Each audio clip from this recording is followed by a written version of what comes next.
Welcome to the Nature's Image Farm podcast. We're glad you're here. I'm Greg. And I'm Susan. And together we're raising 7 kids on the farm and learning life lessons along the way. So pull up a chair, rest your heels, and let's talk all things bees, homesteading, and the old-time ways.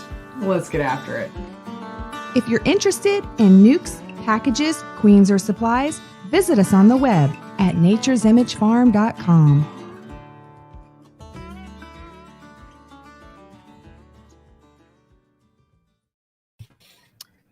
Well, hey, everybody. Welcome back to the Nature's Image Farm podcast. If you're tuning in live, the stream team live beekeeping chat, thanks for tuning in. And if you're listening to this later on a replay, thanks for spending some time with us. Tonight, we're going to have a great conversation, a fantastic guest, and we're excited to have Dr. Cameron Jack on talking all things bees.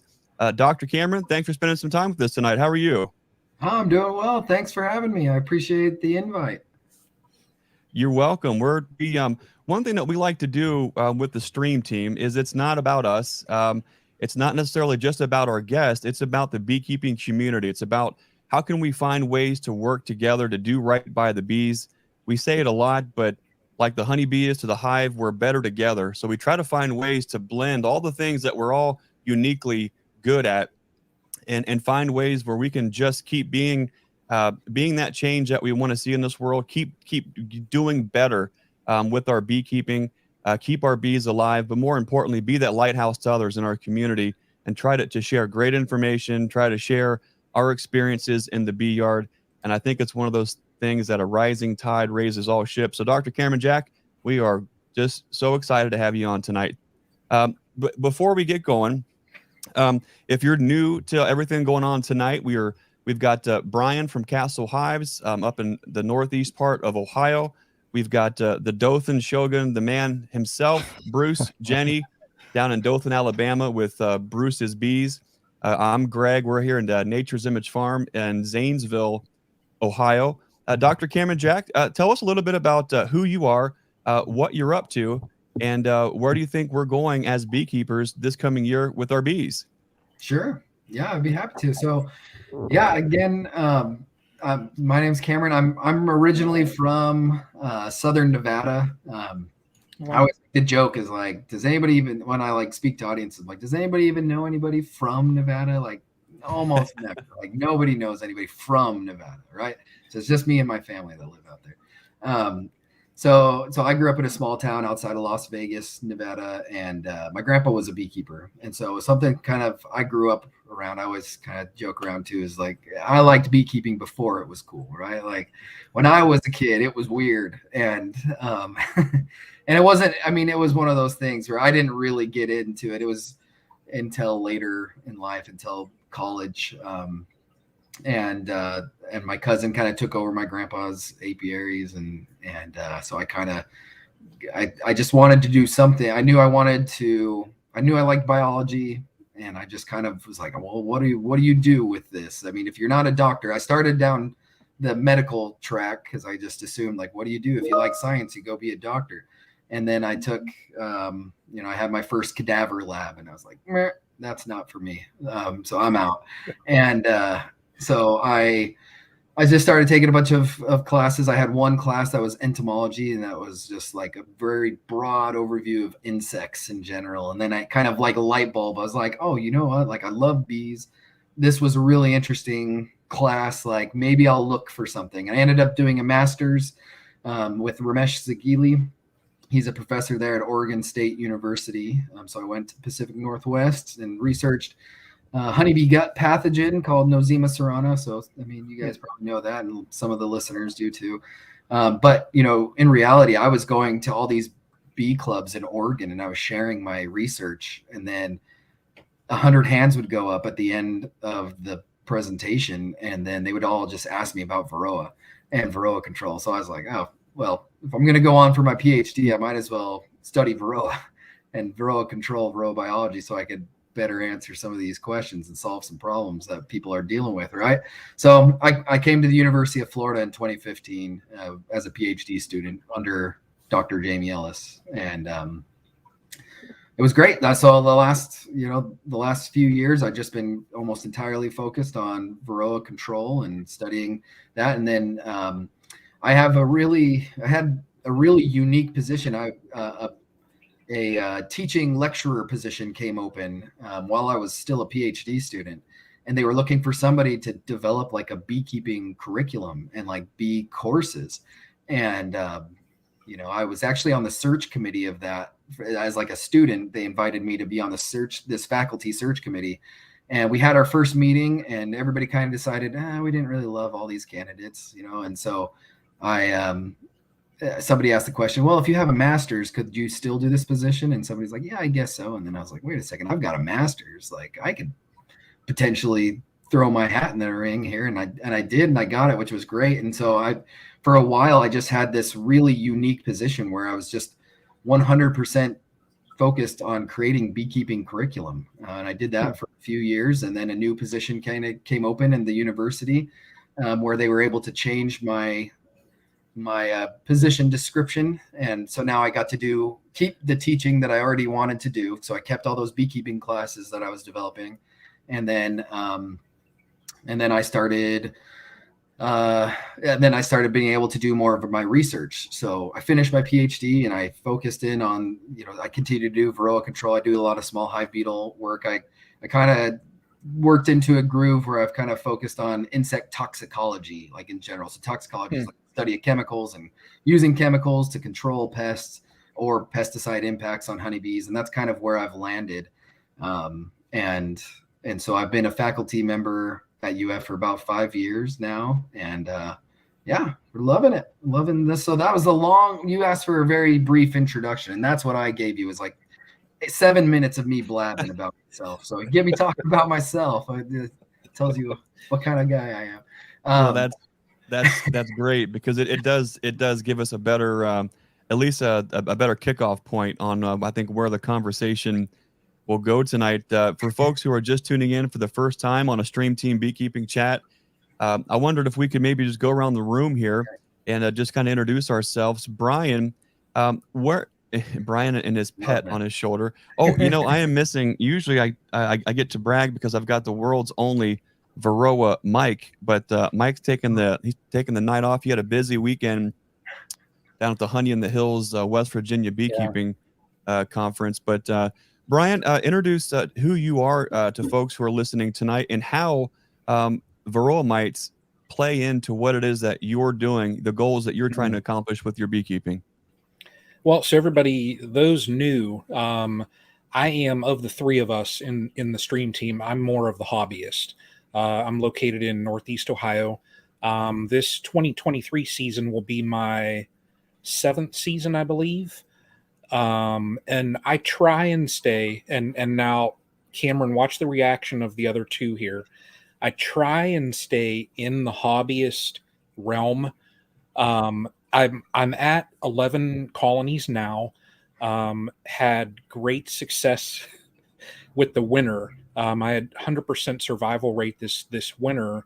So the challenge this year will be, how do I stay in that hobbyist realm without expanding, too far? And my job, my everyday day job somewhat limits my time. So that's why I stay more in the hobbyist realm and not, I don't move into the sideliner. For Varroa, and I have my handy model here that, keeps me in check. Varroa really has gotten me to focus on a lot of my techniques and like my pest management, everything that, in the Master Beekeeper program that I'm going through now, great material within that program. But, just so those on here know, now in my channel, typically you'll see that I show everything. And that everything even includes 2 or so, I think it was 2 years ago now, where I lost all of my colonies just because I did not manage them properly. I did not treat, to take care of my Varroa. And, that led to, I went out just to check them, and I think it was February or so. So it's probably been 2 years ago. 2 years ago, a month. As I was going through my apiary, literally it was, checked a colony, they were dead. Checked a colony, they were dead. Checked a colony, they were dead.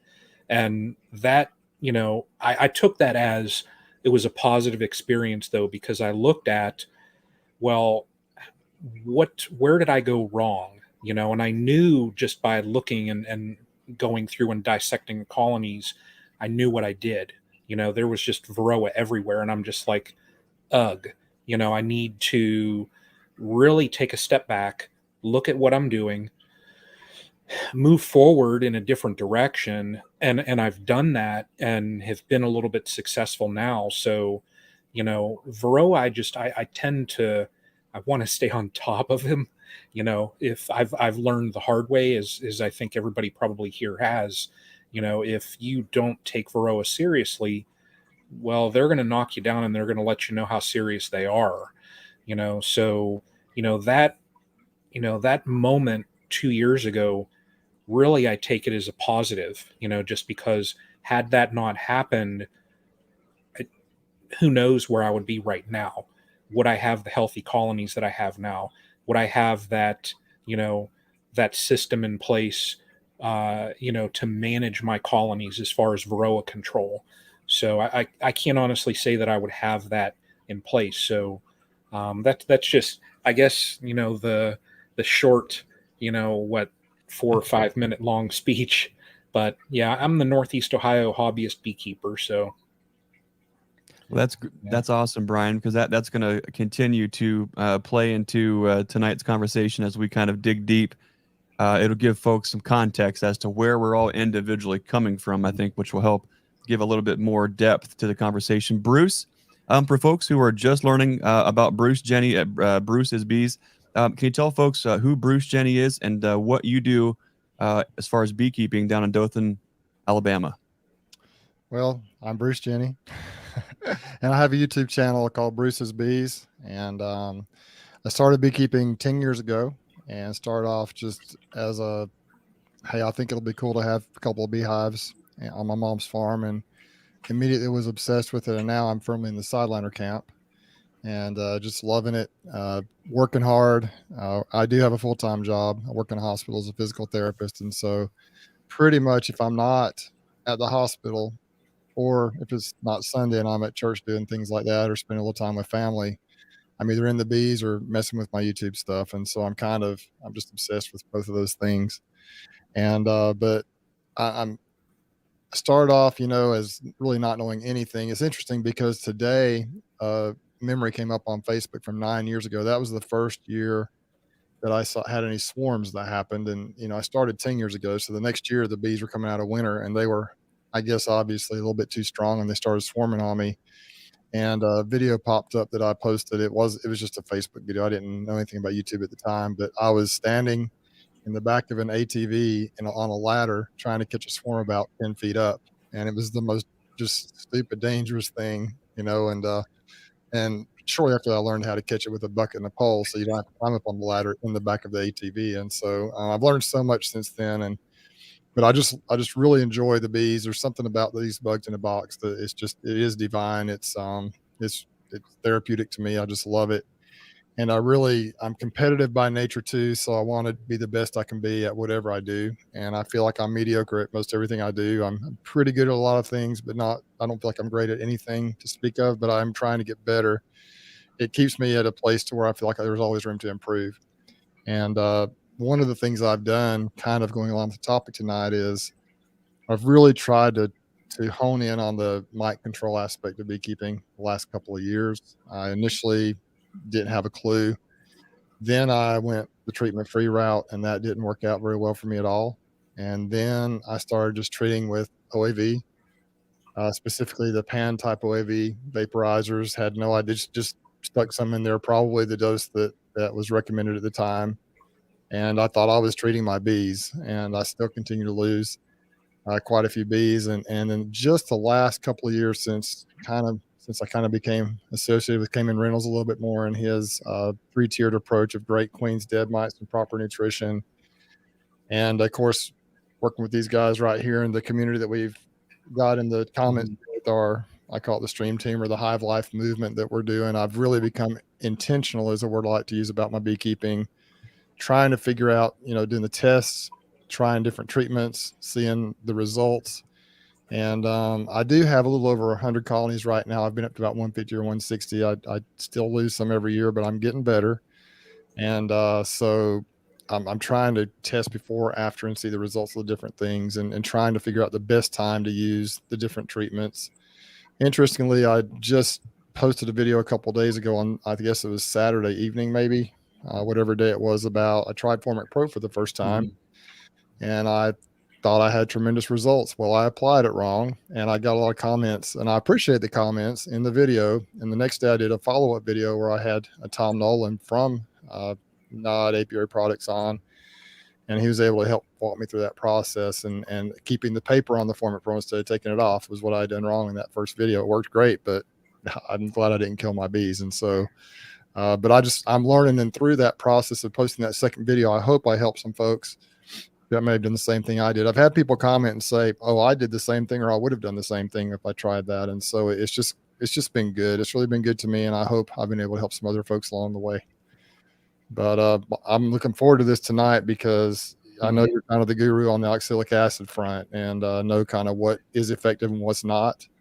And so I look forward to talking to you tonight and figuring out how I can better use that approach along with the other things I'm doing. Great. Thanks, Bruce. Yeah, that's again going to help paint a much better picture, I think, of for tonight's conversation. Just briefly, if we haven't had a chance to meet, or folks don't know what we're doing here all tonight with a guest like Dr. Cameron Jack, we're the stream team. We're a trio that's been sharing our experience in beekeeping, and we like to bring on folks who we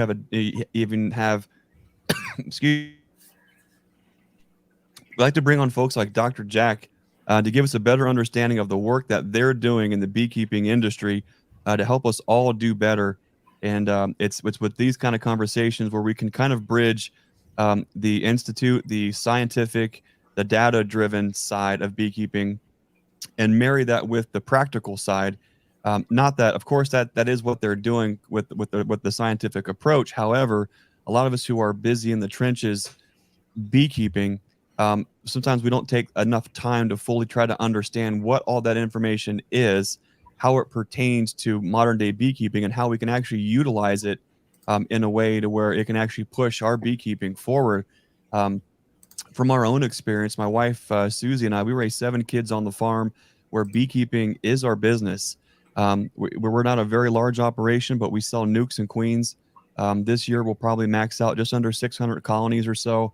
We'll sell around 200 nukes and raise anywhere between 1,500 and 2,000 queens.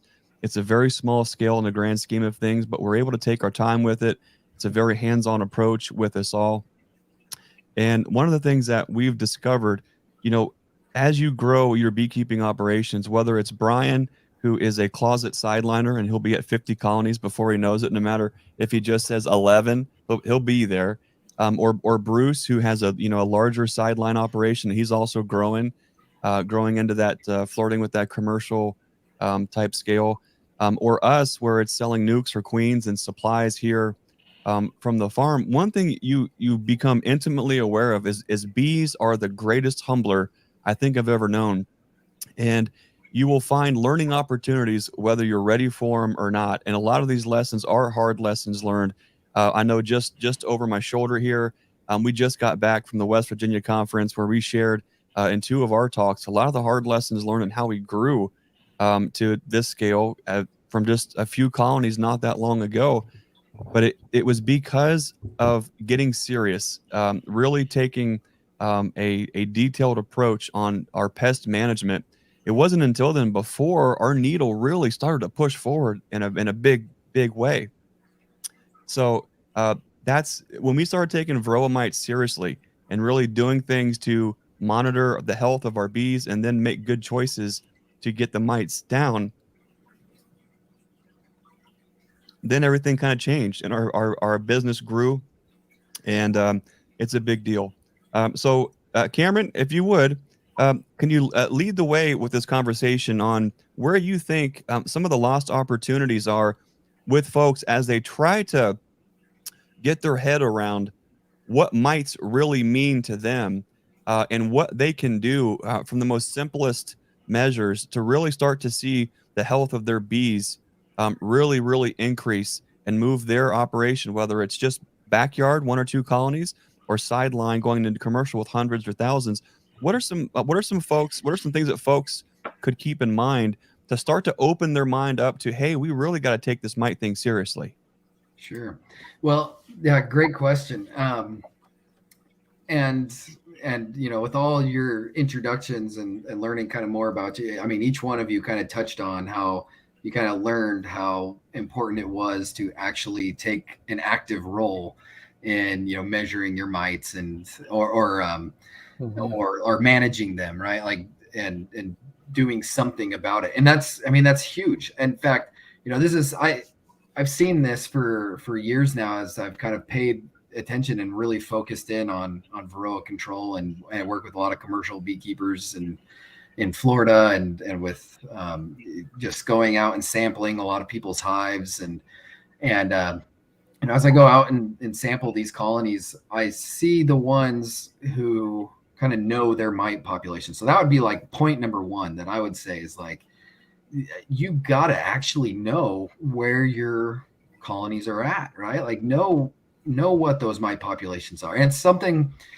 I think it's kind of intimidating for new beekeepers. If you're just starting out, and if you've ever seen somebody do an alcohol wash, you might be like, whoa, that's intense, right? Like that looks kind of, you don't need to know a lot about bees to know they probably don't want to be in a jar. And so it's kind of freaks you out a little bit. And, but I promise it's not that bad. I sample colonies all day long and I rarely get stung. It's if you do it right, and there's some good videos out there and people that can show you how to do that. But sampling is really important.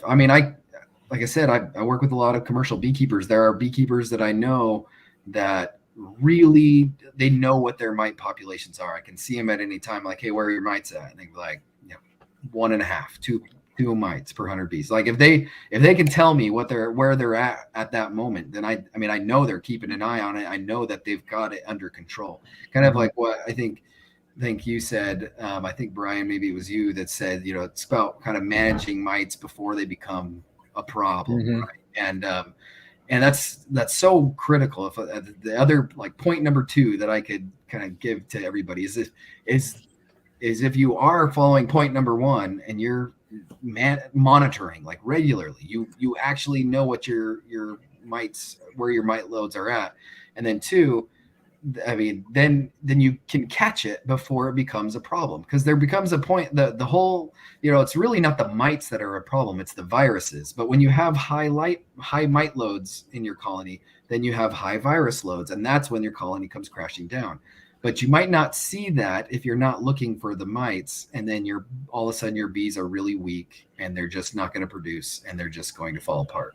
So step 1, monitor your mites. Step 2, treat your mites before they become a larger problem. And then step 3 is really coming back to step 1, right? Like, keep an eye on it, like check again. And so that's the thing. I feel like I talk to beekeepers all the time and I tell them, oh, you got to monitor your mites. And then, I can see everybody's eyes roll like, oh, okay. Like, right. Like, nobody has time for that. I know I'm going to have to treat. So why don't I just treat and not monitor?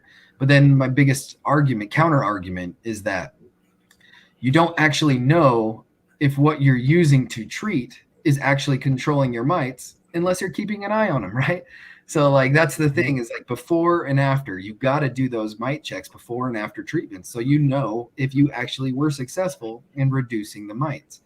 And I think if I could point to just one single aspect of beekeeping in our modern era of beekeeping, the difference between good beekeepers and bee havers are the ones that actually monitor and treat when they need to, right? It's crucial.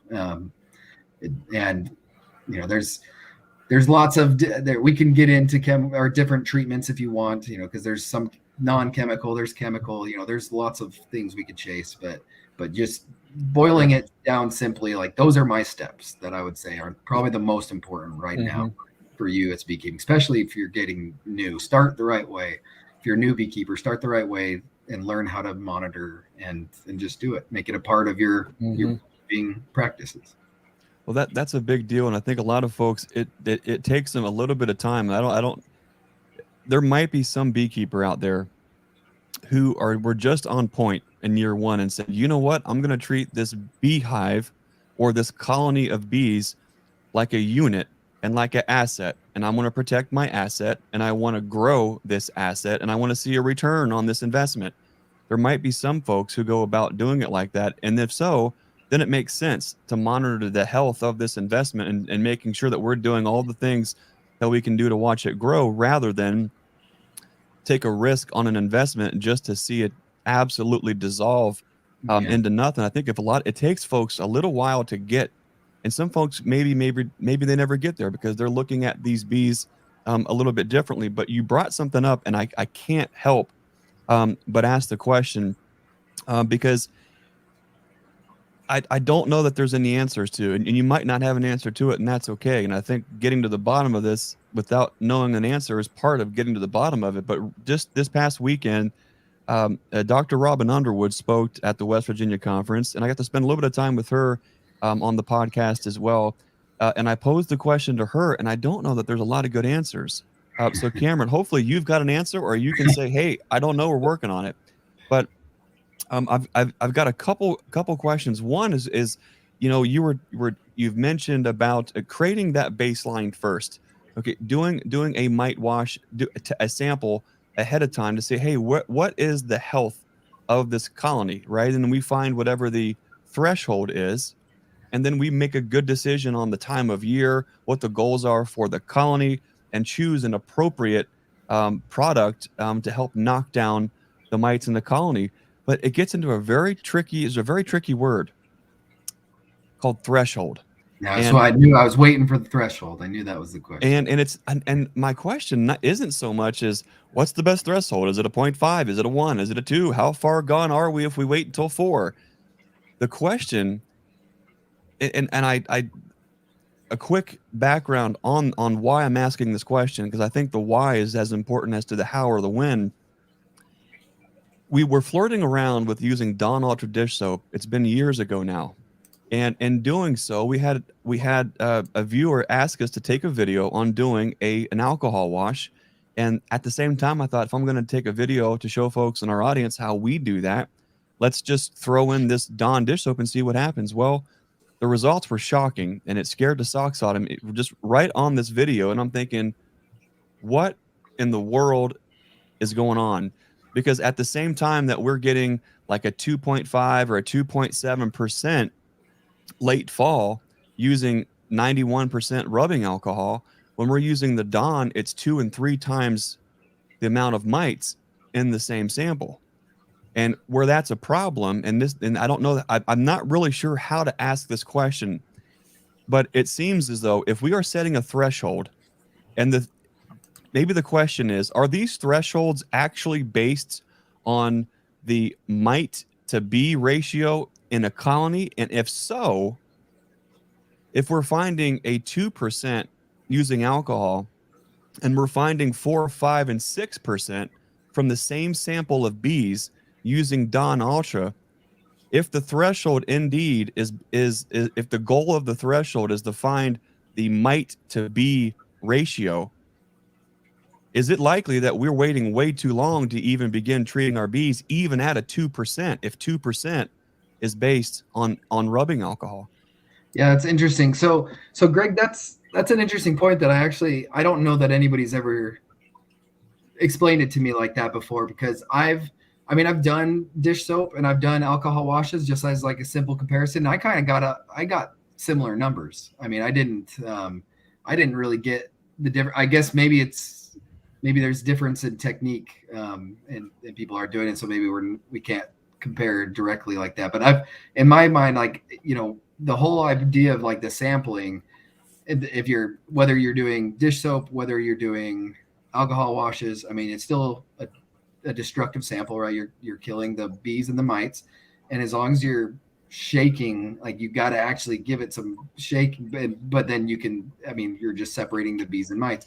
So that's interesting. I guess I hadn't heard about how much of a difference you're getting with Dawn dish soap. But regardless, I mean, kind of going back to your other question, you know, or kind of the main point of your question is, you know, how are we really deriving and like these thresholds, and is it actually representative of like what is happening inside the hive? And that's, I mean, it's a difficult question to ask. You know, when you're thinking of thresholds, there is actually a calculation. I mean, there's ways to calculate the number of mites or of when a threshold becomes, or when a mite pest becomes an issue, right? So this is part of integrated pest management, not just in bees, but like in agriculture in general. I mean, there's a calculation that would be called the economic injury level, and that's part of like you figuring out like your income, and it's like the cost to manage it, like versus the market value of the product and things like that. So there's a bunch of kind of numbers that can go into this, and that's and then you, based on the economic injury level, then you set your threshold kind of below that, so your mite populations don't reach that economic injury level. And so it's difficult, like you said, to know if we're getting, say we're getting 2 mites per 100 bees, like, well, is that really representative of like what's actually happening inside the hive? Well, this is all part, like this is the main issue with sampling, but sampling is essential, because if you really wanted the answer, you would kill every bee in that hive and find every mite, and then you can know. But obviously we're not going to do that, right? Like, so sampling is taking a small snapshot in time and then making your best guess based on that small snapshot, if that makes sense. So like, that's what sampling really is. And so it's difficult. I mean, it's complicated. It's, I guess I can't really answer the question either. It's like, because, you know, all you're doing with that alcohol wash or the dish soap, it doesn't, in my mind, doesn't matter so much, as long as they're both reliable. They're both something that you can do to count bees and count mites and to give you a best estimate. And I think that's, to me, that's the most important thing, is that you have some kind of clue that could be reliable. So I guess what I would say, when, or as a follow-up, Greg, just so that I understand a little better, like if you did, when you were doing your samples, I could go back, I'll have to go back and watch your video now, but when you're doing your samples, were you do like from the same hive, you'd collect some 300 bees in a jar, you put rubbing alcohol, then you'd collect another 300 bees, put them in a jar, then you'd put dish soap, and then you got 2 different numbers? Is that? No, so yeah, so that's a great point, because how we all sample does make a difference. And if we bring up experiences like this, it's important to know, well, how did Greg get the samples where it actually did that? And so just to save you from watching the video right now, to bring it into the conversation, what we did is we took a frame that had some sealed and partially open brood, and we shook those frames off into a pro nuke. Okay. Like two or 3 frames out of the colony. One was all sealed. One was had some open brood, but just a lot of nurse bees. And we shook those off into a pro nuke. Okay. And then we took the pro nuke and we bumped it down and mixed up all those bees into the corner of it. In one of my wash cups, I had the alcohol, and the other cup, I had the Dawn dish soap. I take my scoop, I go right down into the bottom corner of that pro nuke. So it's the same bees, the same sample. 1 scoop into the alcohol, 1 scoop into the Dawn. Both go for like a minute, right? They rest a minute, then we go a minute again, let them rest a minute, and then we're up and we look. And that's where I started freaking out, because one just looked like a sprinkle sundae, and the other one was like, that's not so bad. And where it scared me to death is typically, you know, in the fall time, if I'm like at 2, 2.5%, a couple rounds of Apogard, I'm good to go. Historically has not been a big deal. But when we go from 2.5% to 4.7 or 6%, well, that's a horse of a different color. And that's where my stomach started doing flip-flops, and I started freaking out on the camera and thinking, well, what do we do? I'm thinking through this. I put a plan of action together, and here's where this is a little bit interesting. By no way, shape, or form, we should have one of those disclaimers where it says, the thoughts, views, and expressions of this broadcast does not necessarily represent those of Dr. Cameron Jack or the University of Florida. But that being said, from the practical beekeeping side of this thing, when I'm out there and I'm looking at this situation, knowing that we're in the fall time, and yeah, we do have sealed brood, and there are slowly, we have a heavy Caucasian influence in our stock. They are at that precipice to where they're just going to start slowing down, right, and start cruising into the fall time. Knowing we had those kind of numbers, we had two options. We already had tubs and tubs of Apogard purchased on site, ready to go. We were getting ready to treat with it. With those kind of numbers, I made the decision to go ahead and use oxalic acid to knock down whatever phoretic mites we could right then and there, and then immediately follow up with Apogard. Now, here's where this gets tricky. I'm not recommending folks mix and match chemicals and do what you have to do, but I do want to say this. The colonies that we treated with for the phoretic mites, and we came back every 4 days for 3 intervals while we had Apogard on there, those colonies survived and thrived and came and busted coming out of the springtime. The colonies that I treated like maybe these results are more just like alcohol and at 2%, and I didn't quite get so aggressive, those didn't live. In a separate yard altogether, in the same kind of mite situation, I lost 120 nukes. There were 5-frame singles and 5/5s when I just treated with Apogard. And so we're finding a lot of limitations with where Apogard or many different products do have limitations, can cause absconding. We've even found where oxalic acid can 100% destroy a colony and cause it to abscond. And that's a very niche thing, and we'll talk about that later, I'm sure. So in brief, we took samples from the same exact areas of the frames, the same corner of the Pro Nuke, and we're getting 2 wild results. Now, this is not just a one-off. We did this in that yard was about 60 colonies.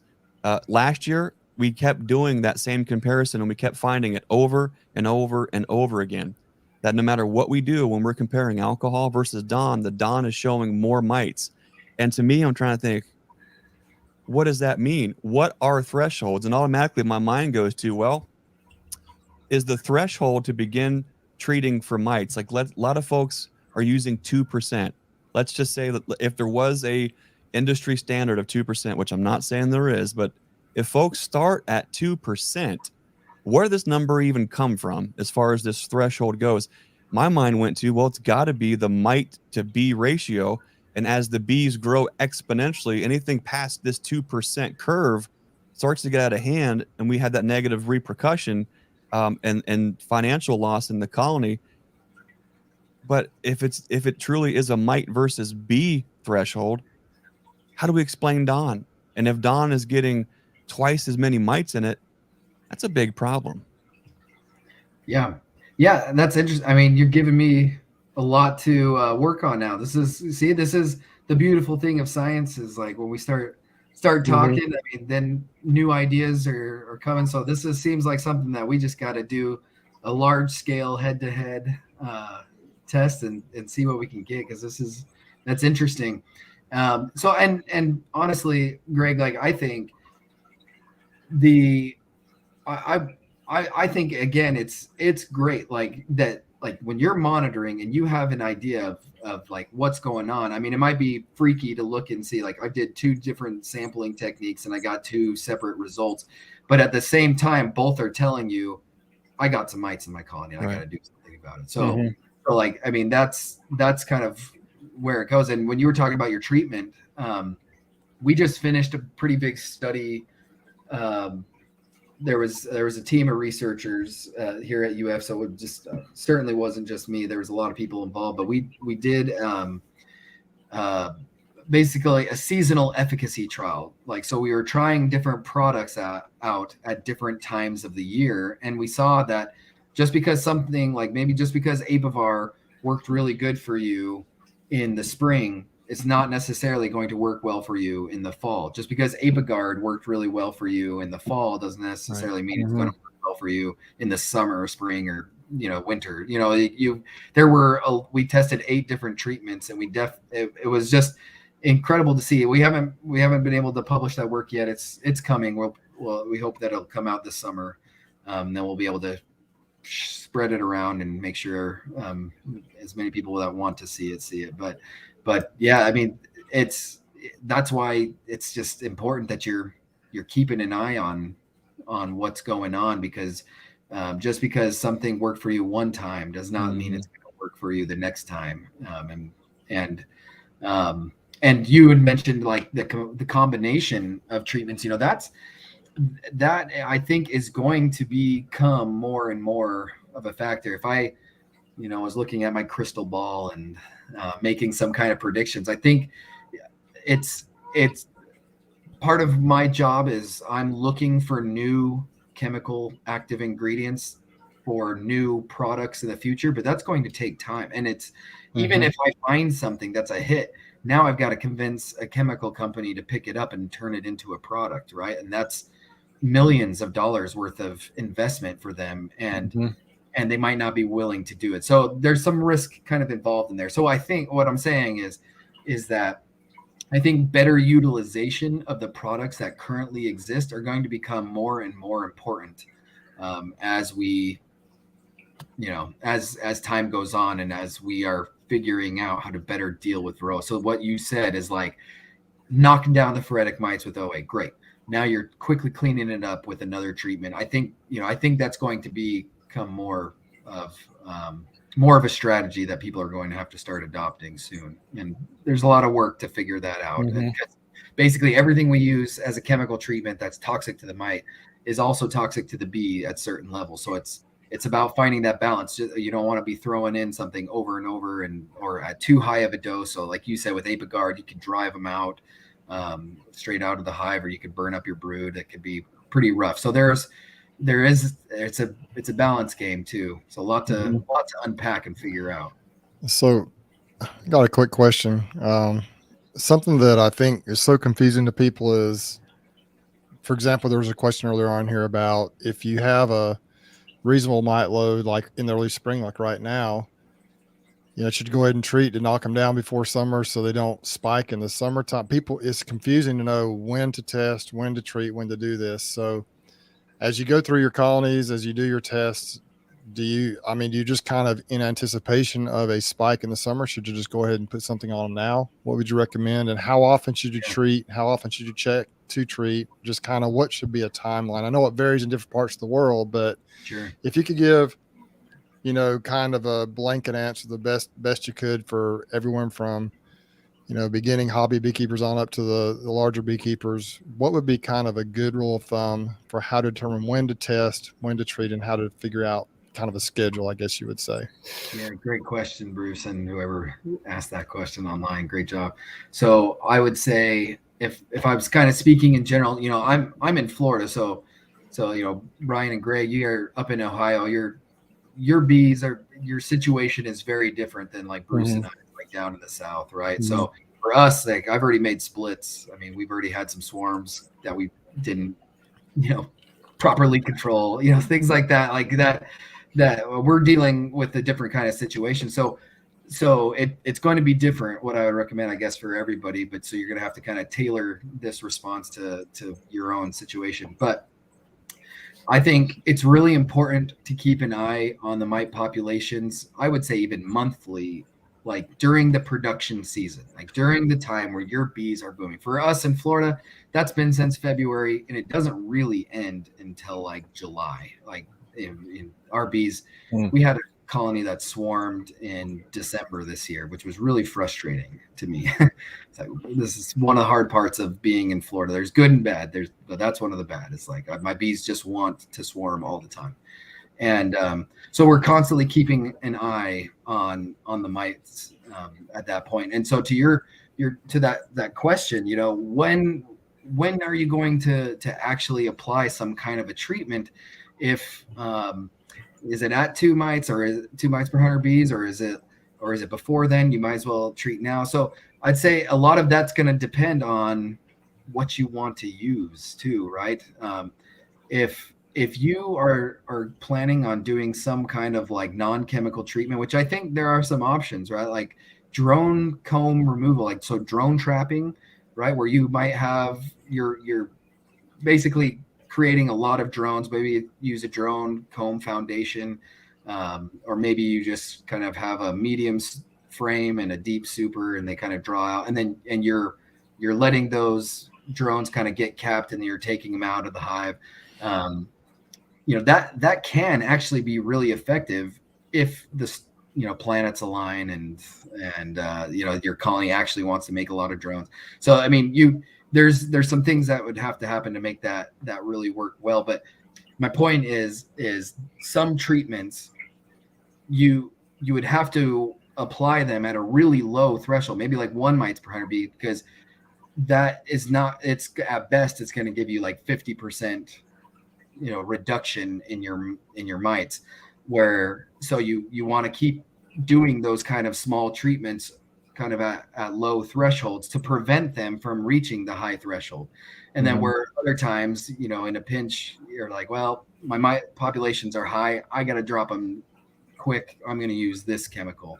And so I don't know if I'd give anybody like a specific treatment regimen, right? But I'll tell you what I'm personally, as Cameron Jack, like what I'm using on my bees primarily is I rotate between Apiguard and Formic Pro, or some kind of Formic treatment like Mite Away Quick Strips or Formic Pro.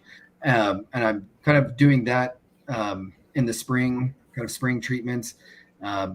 For us, it's in Florida, it's just going to get too hot for really for those two chemicals that are really volatile and really intense. I'm really limited. It's kind of just a few months of the year that I could actually apply those and not hurt my bees. And so then in other times of the year, kind of later in the fall, I'm using kind of multiple rounds of oxalic acid or Apivar strips, trying to knock them down. And then in the winter, I probably use oxalic acid again. And so I'm kind of, that's kind of like some of my typical rotation. But again, I mean, it's going to be different for everybody. And it's about, I know that just one round of oxalic acid, for instance, is not going to reduce my mites to a really significant level. So I'm going to have to keep going back and back and back. So I'm planning those types of treatments based on where those mite thresholds are, and based on like my management. Like if I know I've got a big nectar flow coming, then I'm going to probably get my bees cleaned up so they're nice and strong for that. And I'm not running into any treatment issues while I got a nectar flow. So there's definitely a balance game and planning. Kind of follow up to that though. Say for example, and I think this might be able to, we might be able to apply this anywhere where there are seasons. Obviously, if you don't have seasons, it's just a continuous thing. And the further south you get, the more it is like that. But even here in Alabama, we have a short winter. We do have somewhat, they don't go completely broodless, but they come close. And so I guess the question and that question I asked earlier was from Grammy's midwife on here, Lisa. She lives just north of me here. And I guess the question I would have as far as testing goes is, and this could apply from like Alaska, I think all the way down. When should you test? Like obviously in the wintertime for folks like up in Ohio, up north, they can't test in the middle of the winter. So you start testing when you start to see when the bees start to fly, when you see brood, when it's warm enough to get into them. Should you test almost immediately and see where your threshold is? And then of course, if you have a problem, address it. And then another quick follow-up is, if it is right at the threshold, a little bit below, would you recommend going ahead and treating and knocking them down? Just because the thing we have here is we're like you guys. It gets so hot in the summertime, you can't use the treatments that you can use with honey on the hives. It's got to be the Apivard or something else that you're not supposed to use with honey on the colony. And so would you recommend maybe just going ahead and hitting whatever you have and making sure they're low, going into that honey flow, like you mentioned before, just knocking them way down, just being as clean as you can possibly be before you stack the honey supers on? Kind of, Yeah. how would you do that? Would you start testing just kind of a? Yeah, sure. So you asked, like, would I start testing like in the spring once my bees are just now starting flying, kind of coming out of winter? Yeah, that's exactly what I would test. I mean, that's right when I would start looking.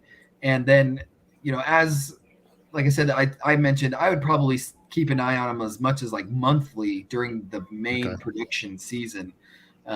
And so maybe in your area, early spring, you check them right as they're coming out of winter, and then you see like, okay, well, actually, I think I can go a little bit longer. Let them build up, because all these treatments that you do, or at least all chemical treatments, they're not super easy on these bees, right? Like any treatment that you're doing is coming at some level of like sacrifice to that colony.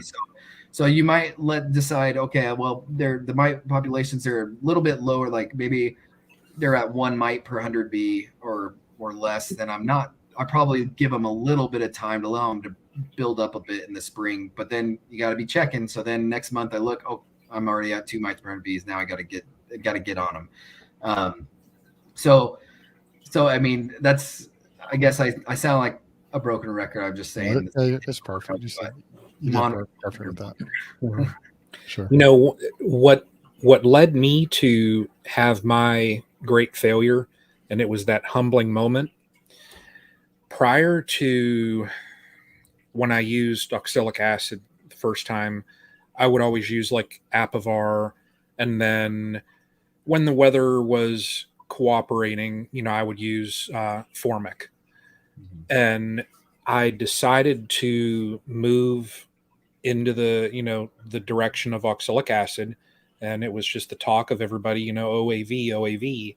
So I got a vaporizer, and I did, one treatment a week for 3 weeks. And a couple years ago, that's what was recommended. And the failure, where I failed was I did not test. I just thought I'm using this magic, oxalic acid. And it's almost like, and in my head, I'm thinking, I'm going to wave this wand. I'm going to walk over and vaporize these mites. And I am going to have the healthiest colonies in Northeast Ohio. And I did not test. Had I tested, I would have known that my colonies were still polluted with Varroa. So that's where, testing is just so key.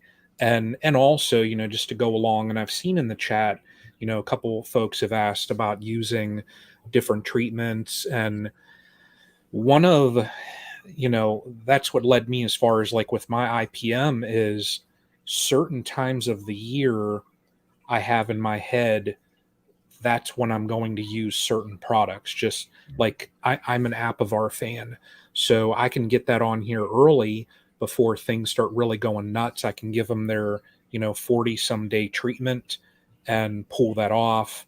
And if everything works as it should, then I'll be going into this initial flow and hopefully have those strong colonies. If they need it, I have the oxalic acid that I hit them with. But I don't, whenever I use my oxalic acid anymore, it's multiple treatments. Last year I think I think it was 6 treatments. I was every 4 or 5 days, and I would go out and hit them, and my mite counts were very low. But over the course of the year, I think between the Apivar, they got Apivar twice, they got oxalic acid twice, and then in December, I hit them just with a treatment in the middle of December just to get the phoretic. But it's work, Yeah. But with that work, though, you end up maintaining colonies. I can't preach enough, and I'm just, I'm such a newbie, really, just going into my 7th season. But keeping an eye on those mite counts is just so crucial. It's just so critical, you know. And it also dictates really, you know, like what Greg's saying, you know, and Bruce, what treatments are we going to use? You know, if really you just, you know, you can get away with an Apivar where it's you know, well over a month-long treatment, you know, go ahead and do that. Or if you need to really, you know, hit them with a punch, you know, you're going to change up and go into a different direction. So, you know, the value of monitoring Varroa, it's just, I cannot preach it enough. Yeah. Well, you've got, I mean, you're a success story, Brian. You said you got 100% survival Yeah. at least this point, you know. See, I mean, you made some changes and you fixed it. That's what life's about.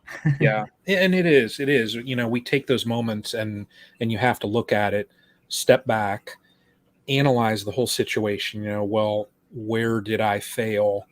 But it's really not a failure, because from that I was able to grow, you know, and you know, it's we always have to look at those situations and, you know, take them as a learning moment. So, but just monitoring Varroa, it's just, oh my gosh, you know, anybody when they're new, you know, that's one of the things that I always preach, always preach. Yeah, Well, if you all don't mind, I mean, maybe I can take us in a little direction based on sure. what Brian said. You know, you'd mentioned your OA vapor treatment that you kind of hit, like, you know, regularly, like 4 or 5 treatments, and then you came back and you still didn't really, I mean, your colonies died because you didn't really control those mites all the way. You know, one thing that we've been finding, and it's not just our lab now, I mean, we published something a few years ago, and then a few other people have started publishing and noticing the same thing, is just the current labeled rate for oxalic acid vaporization is just too low. I mean, it really just does not work. Yeah. And so it's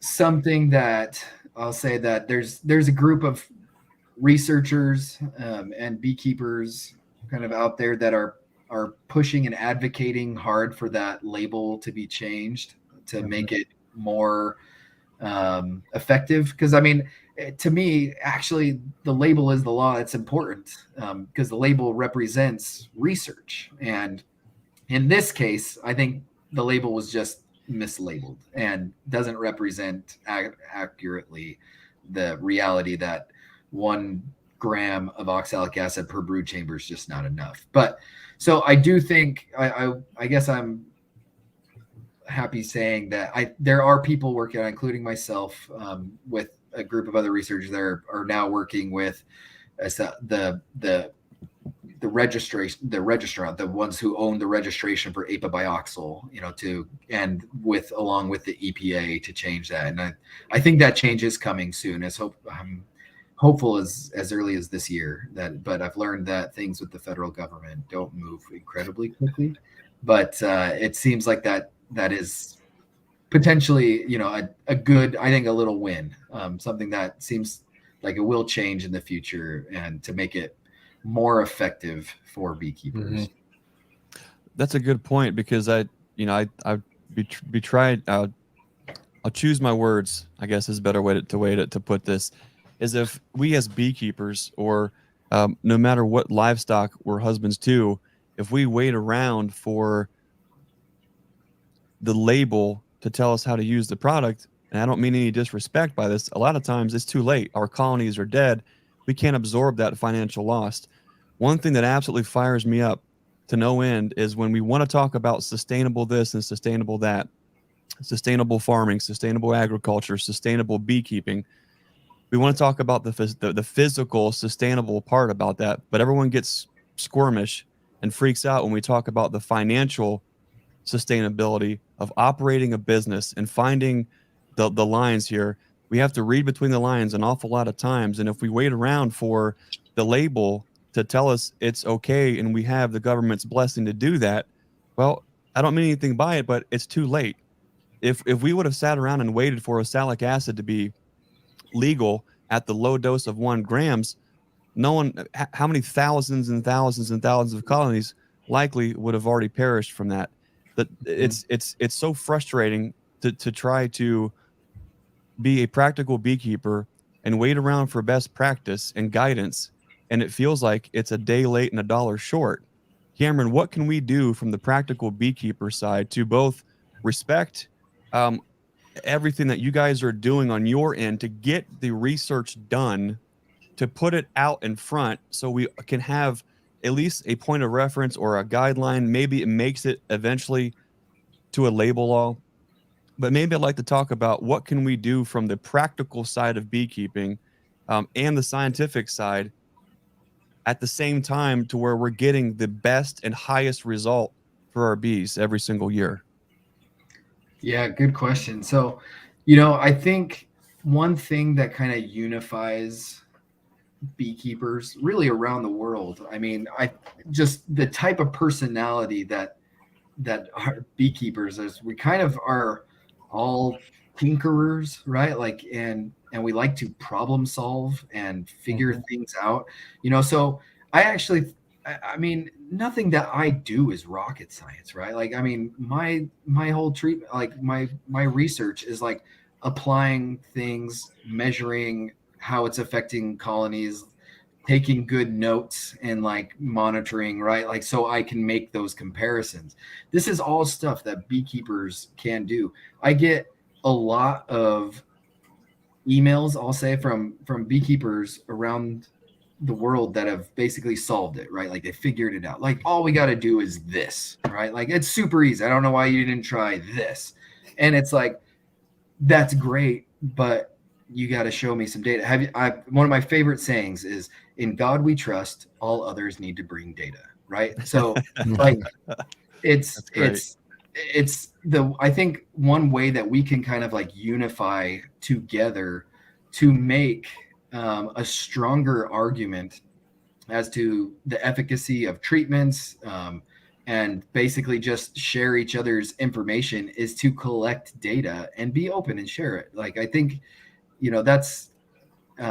that's one thing that just as a beekeeping community we could potentially do. It potentially we could make changes so much faster if we were saying, like, if beekeepers, so in 2015 is when the EPA had the emergency use permit for oxalic acid.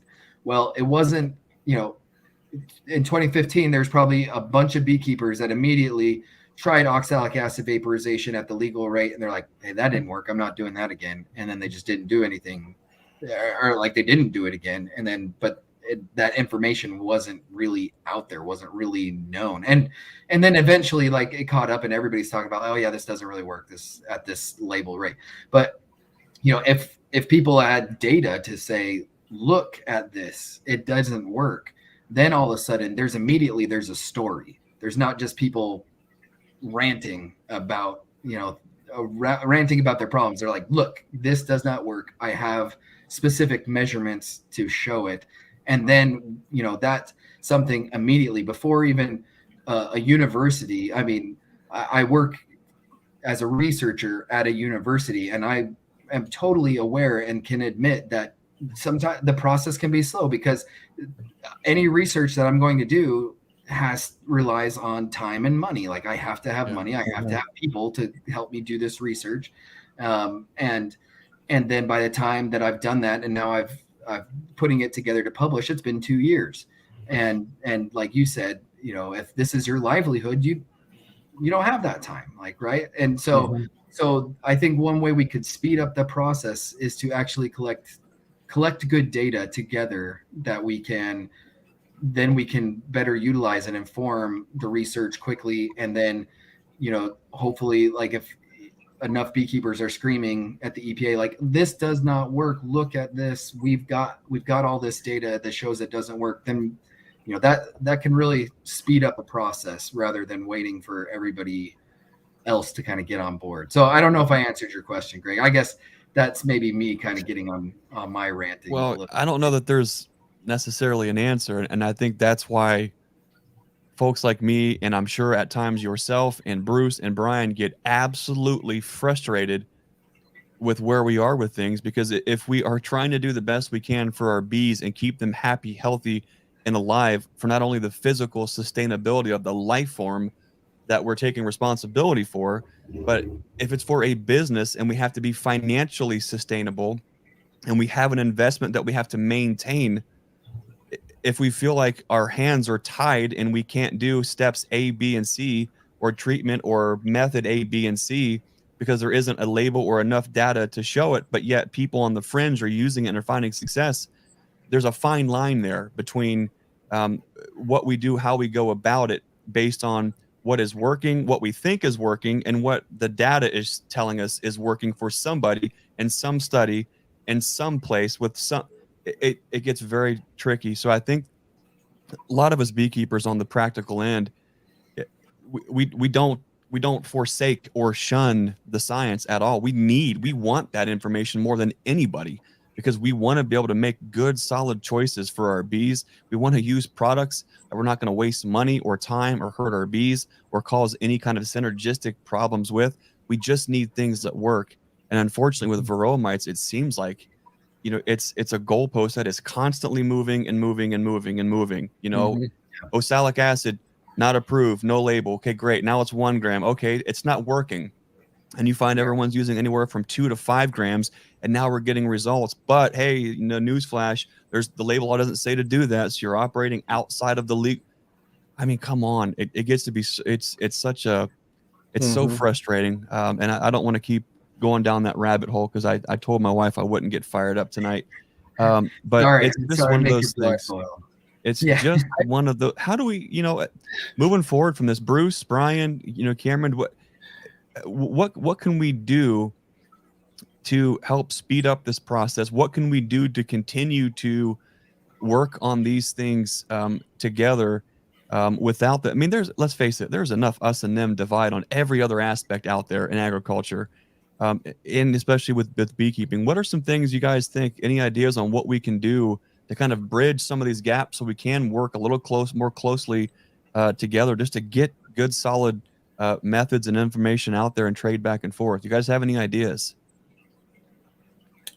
Man, I mean, the first thing that pops into my head is some type of a system where we can more or less information sharing, and where we do have, well, you have those that are working in the lab, and then those of us that are out, we are in the field, and we could say, well,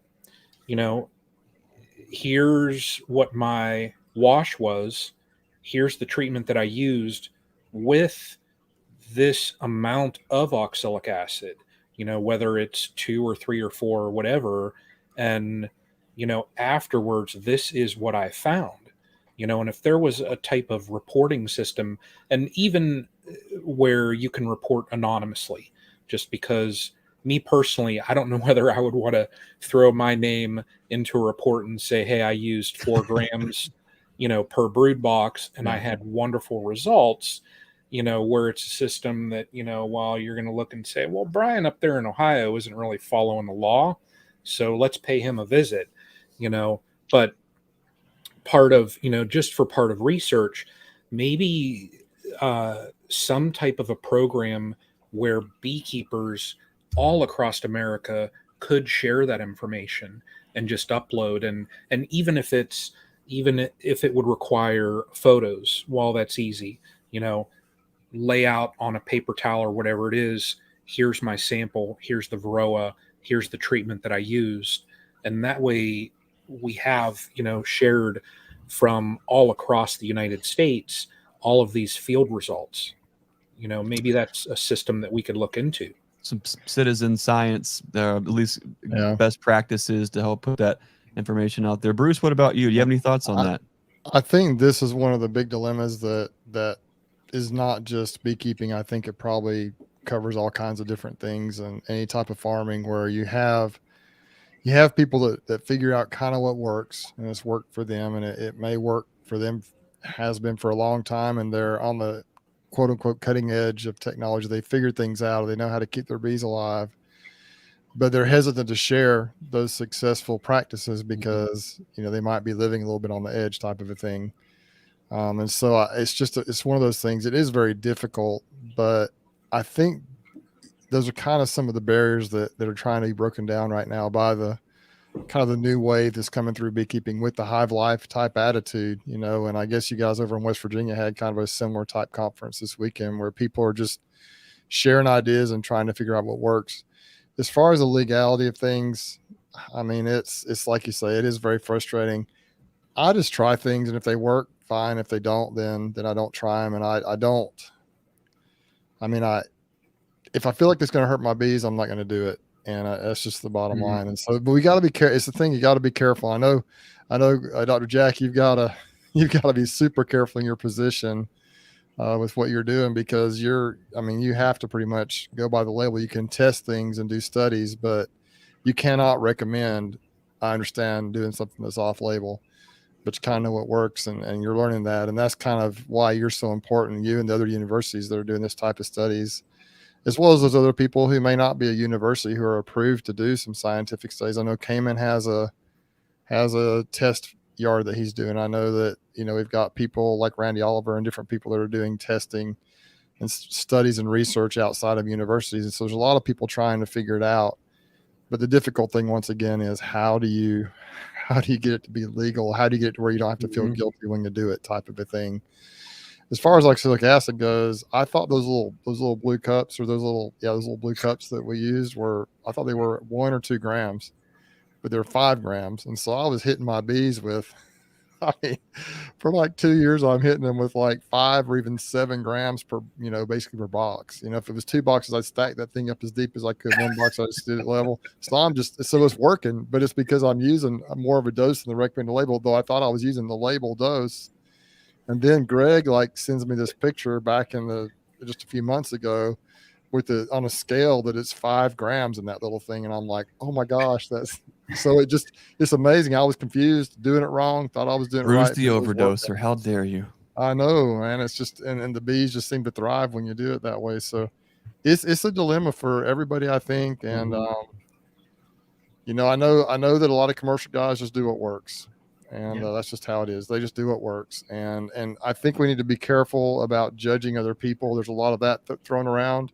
Yeah. And that's something I have no tolerance for in my personal, you know, there's a couple things I can't stand. It's one thing in particular. Well, probably one of the biggest things I would bring up here is the holier than thou attitude. I'm better than you attitude. Anyone that feels like they've got it all figured out, I'm going to run as fast as I can the opposite direction from you. Just get away from me, because that's just not how you need to be. Once you've got it all figured out, then that's when your learning stops. And I'm not about those kind of people. So, you know, I'm just always trying to grow and learn. And I think everybody should be until the day they die. And so that's kind of how I am. And I'm open to trying different things, but it is difficult, Greg. That is a great question that you brought up there. I'm not sure what the real answer is, but I'm just going to try things that work and you know, and then see what happens. Cameron, what are your thoughts here on the dichotomy of the scientific and practical, each doing their seemingly separate things, but we're all kind of unified more than we know? What are your thoughts on that? Yeah. I mean, like you said, Greg, like I really do think we're more unified than you think. Like, I mean, like you said, Bruce, as a university employee that works for a land grant institution, and I'm you know, talking to farmers and to beekeepers and growers and things, and I'm, you know, I've got to stick with the label because that's the law, and I've worked for the state. I can't go against the law. That said, you know, what I think we're doing, what kind of right now, what the original question was, Greg, was like, how do we better communicate? How do we better like inform one another and things? I mean, that's what this is. And Brian, you talked about kind of that citizen science idea. I think that's fantastic. And in other areas of research, they really utilize citizen science. I mean, so much better than what we do in this world of apiculture. I mean, I just don't see it. Other than like a few small examples of some like larger Varroa monitoring type projects. You know, I don't see that kind of real citizen science collective where people are getting together and sharing information kind of in a judgment-free zone of like, here's what we're doing, here's what's working, here's what's not working. I think that can and should be a big part of this. So, you know, I want to, I would never want anybody to look at me as like a university employee and be like, oh, well, don't tell Cameron like what we're doing in our hives, because like I'm not regulatory. Like I don't really care. I mean, like in fact, I want to learn what people are doing that works. Now, I mean, again, I'm not going to then go and say, hey, everybody, Greg says we should do this. And this is, you know, I'm not going to do that because I'm a mouthpiece for the university. I'm not going to tell people, but don't feel like anybody needs to hide anything from university researchers. Like I want to know so I can test, so I can collect some more data, so we can do more. I mean, that's what helps with the communication. And when there is that barrier between maybe what commercial beekeepers and like honeybee researchers are doing, if there's that barrier, we're going to just keep, we're not going to make progress. And I mean, I don't want I enjoyed your interview with David Burns recently, that he, you know, he kind of, and I'm not sure, I watched it, if correct me if I misinterpreted it, but he kind of came at you like almost like oxalic acid vapor isn't effective. And you said, well, at the labeled dose, it's not. But what we found is, boom. Right. And so that basically what you can do there is you're citing studies without recommending it. And so I thought that was very interesting, the way you handled that. And it was a short interview. I think you and David both did a great job with that, to where, maybe it's not effective at 1 gram per box, but we have found that it can be effective at this, up to this amount. And so you you did a great job of explaining kind of what's working, what you've seen work, without recommending the product. And so I think that's kind of one way around it, you know, that you can kind of, this is because, like you say, you're not a regulatory board, you're a researcher. Right. So, you know, if those studies have been published, and if you're allowed to talk about it, you can say what you found in your studies. I'm not going to do any research that I can't publish. Like, I mean, that's right. It's a waste of my time. It's a waste of everybody's time. Anything that I do, it's going to be published. But so you're right. Like Bruce, it's about being transparent. It's like about sharing, you know, right now the label rate is not working. However, we have found that at 4 grams, we're killing a lot of mites, and we're clean. We had, we haven't published this. This is coming out hopefully later this year too. But we can, you know, we can get, or we had a colony that was severely infested. We had about 10 mites per 100 bees, and we brought them back and we saved them by treating, you know, at this level. And so, you know, I'm fine to tell people anything that I do, any of my research. I'm an open book. I'm going to tell you it all. And then now we use the data to go try to convince others that this is good, this is important. And so yeah, it takes, unfortunately, great. I mean, it does take some time to kind of go through that process, but it's, I feel it too. I mean, I understand, like, time is money, and it's 100% transparency. So, and I will say, anyone watching, do not do what I do. What I do is in my apiary. I'm responsible for my colonies. I'm not responsible for yours. What worked in my apiary, and we just discussed the blue caps. I had 1 blue cap per brood box. And that is what I found has worked exceptionally well. So it's not recommended, but that worked exceptionally well. And now I have, you know, from changing up what I was doing, and it, you know, following the label is where, you know, I had my failure 2 years ago, to now I've got these healthy colonies. Now, and that's just one. I'm not saying that that's the only reason why they're living. I also did several other things to change up my beekeeping, but it's a piece of the puzzle. I've got a quick question with the OAV. Rob Pollock has the new INSTANTVAP vaporizer that just shoots it in incredibly fast, incredibly powerful, an amazing unit. The maximum dose on that is 4 grams, but it shoots it in with such intensity. Do you believe there is any difference in the I guess how quickly it fills the colony and fogs, vaporizes the colony as a result?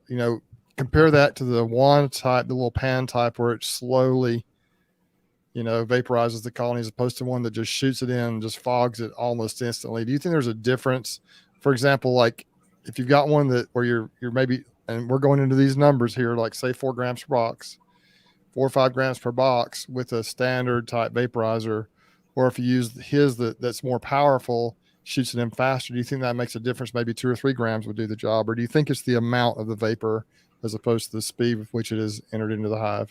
Yeah, this is a good point, Bruce. I don't know that the speed at which it's going into the hive makes a difference as much as the amount does. But one thing that's important to think about that I think really hasn't been researched well, at least not that I'm familiar with, is the actual temperature that we're using. So I think that speed of it, vaporizing quickly is due to the temperature.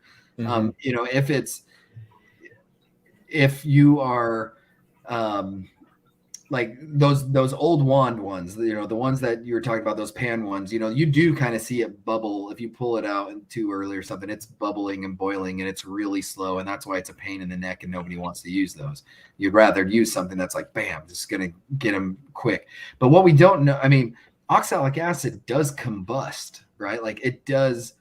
If we are cooking it too fast, and bam, it is combusted into something else, not oxalic acid anymore. Now, so I think there's some research that's got to be done too, related to the temperature at which we are vaporizing, to try to help us make it more effective. Because then maybe we could potentially go at a lower dose and maybe balance out, this one is really fast, but it combusts and it's not very effective, versus this one's a little bit slower, but you're getting more of the oxalic acid the oxalic acid structure intact, and so it's now more effective. I think that's an area of research that I'd like to explore, but as I already said, I'm limited by time and money, right? Yeah. I get Grant to kind of do some of that work, but it's on my list of something that I really want to do. And because like I said, I think in the end, it's really important that we look for new treatments, but that process is a slow process. And so it's also important that simultaneously we're working at making the products that we already have more effective. Cameron, have you found a rate at which oxalic acid is detrimental to the honeybee? Yeah, good question. So I actually, when I first was doing my dose project, I chose 4 grams thinking that was going to be the detrimental dose. And then we're like, oh, it didn't hurt the bees at all. And the colony looked great. And so after applying it once a week, we even applied for one project that I haven't published yet, but it's coming out soon. It's we were looking at different time intervals between treatments of 4 grams, and had treated every 3 days, every 5 days, or every 7 days. And I thought, okay, for sure, 4 applications of 4 grams every 3 days was just going to tear up our bees. And it didn't. It actually was not as effective at controlling mites as waiting every 5 to 7 day intervals, but it didn't really tear up our bees. So to answer your question, Greg, no, not yet. I have not really found that upper threshold. And I think it is actually important to find that upper threshold of when it's really going to start hurting your bees. Obviously not because I want to hurt bees, but because I want to prevent others from doing it, pushing that and knowing what that boundary is, so people aren't throwing just endless amounts of oxalic acid and really burning up their bees. I did find that threshold. You did. on accident. I'll share that with you. I gave instructions for some fellows to go out, and I've told Bruce and Brian and our audiences before. I'll share it with you. I gave some instructions to go out to treat our colonies with oxalic acid using the blue cups, which are 5 grams. Typically, now of course, again, the thoughts and views and expressions of this broadcast does not necessarily reflect those of Cameron Jack or the University of Florida. I appreciate that. Way to go. So 5 grams is what we use. It's effective for us. Those blue caps, primarily, it's fast, it's easy. You level off the blue cap, you go to town. It's just it's the same. It's creating consistency, consistent results, consistent amount. And so for us, that was important, no matter how outside of whatever. And to be honest, not a lot of us are spending time trying to figure out, well, what is the current rate of oxalic acid this week or this month or this year? That being said, when we raise queens, we raise a lot of them in 10 frame boxes that are split into 3. So we'll have 3 colonies in a 10 frame box. So I gave the instructions to go out and give all of our colonies a blue cap. Well, they did exactly what I asked. So 15 grams. Well, 15 grams. Okay. But here's a bud weight. There's more. In each division in that box. So in 3 compartments, there was only 1 frame of bees per compartment. And so we gave 5 grams of oxalic acid to 1 frame of bees. Now, had that been, let's say, a 3 or a 5 frame nuke box, and they would have received 5 grams, they might have been okay. But when we give 15 grams to the overall 10 frame single box, now you have 3 frames of bees that are sharing 15 grams throughout that. Now, of course, the box that they have dividers, there's a screen inner cover on top and a lid, but it's still going to penetrate and get into all those areas. And what we found is that either absolutely ran whatever was left in the bees right out of the colony, but it was the first time that I actually seen any kind of queen mortality. And the queens were just covered in just acid crystals, and they were just, I hate to we use the word wigging out, but they were just, you could just tell they had too much of something all at once, and they just weren't right. Now, to be fair, these are mating colonies. And so we had a lot of very young, fresh queens, and several of these colonies, they hadn't even gone on a mating flight yet. So they were pretty young in their development process. Now, that yard is a very limited yard. I don't know how many colonies of bees you guys typically do to formally base an opinion or a conclusion on your studies. This was a yard of about would have been divisible by 3s.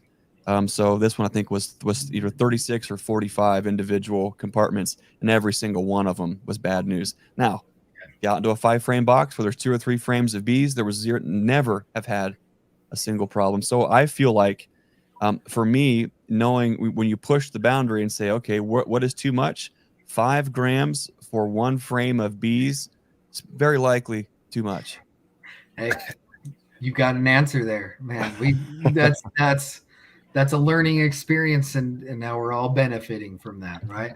So that's that's interesting. I mean, you probably heard, like, the dose makes the poison, right? Like it's all about if you got 1 frame, that's a lot coming in where all of those bees are picking up so much, and there's nowhere for it to go except on that very limited amount of space in there. So yeah, there you go. There's an answer for you.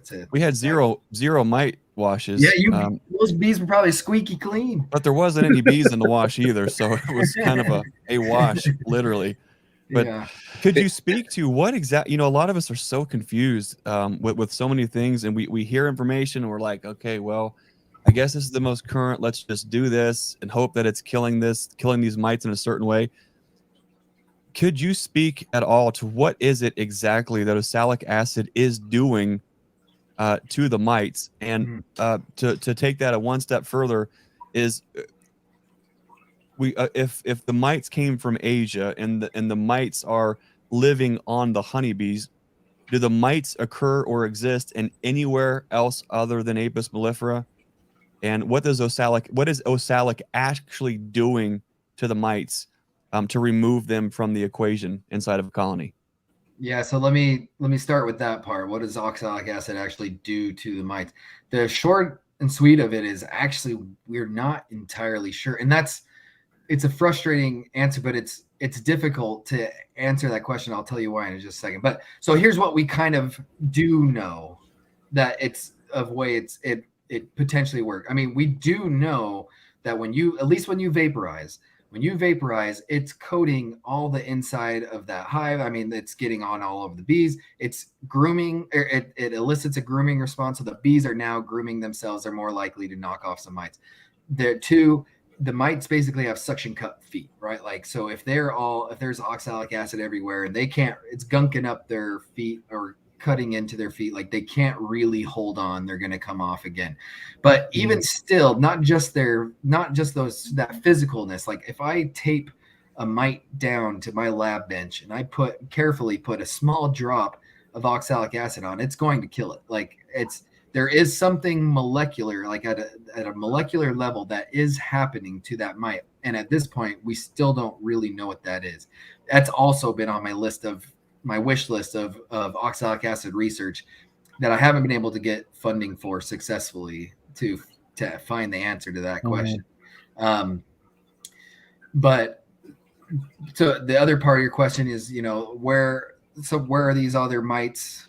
Or like, and does oxalic acid work on that, or like what's the effect there? So I mean, Varroa come from Apis cerana, the Asian honeybee, right? So that's how the Apis mellifera got them in the first place, is that once we started moving Apis mellifera into parts of Asia, right, that where it wasn't there previously, those you start overlapping your geographic areas, and then you're sharing pests and pathogens back and forth. And so for Apis cerana, Varroa is not an issue.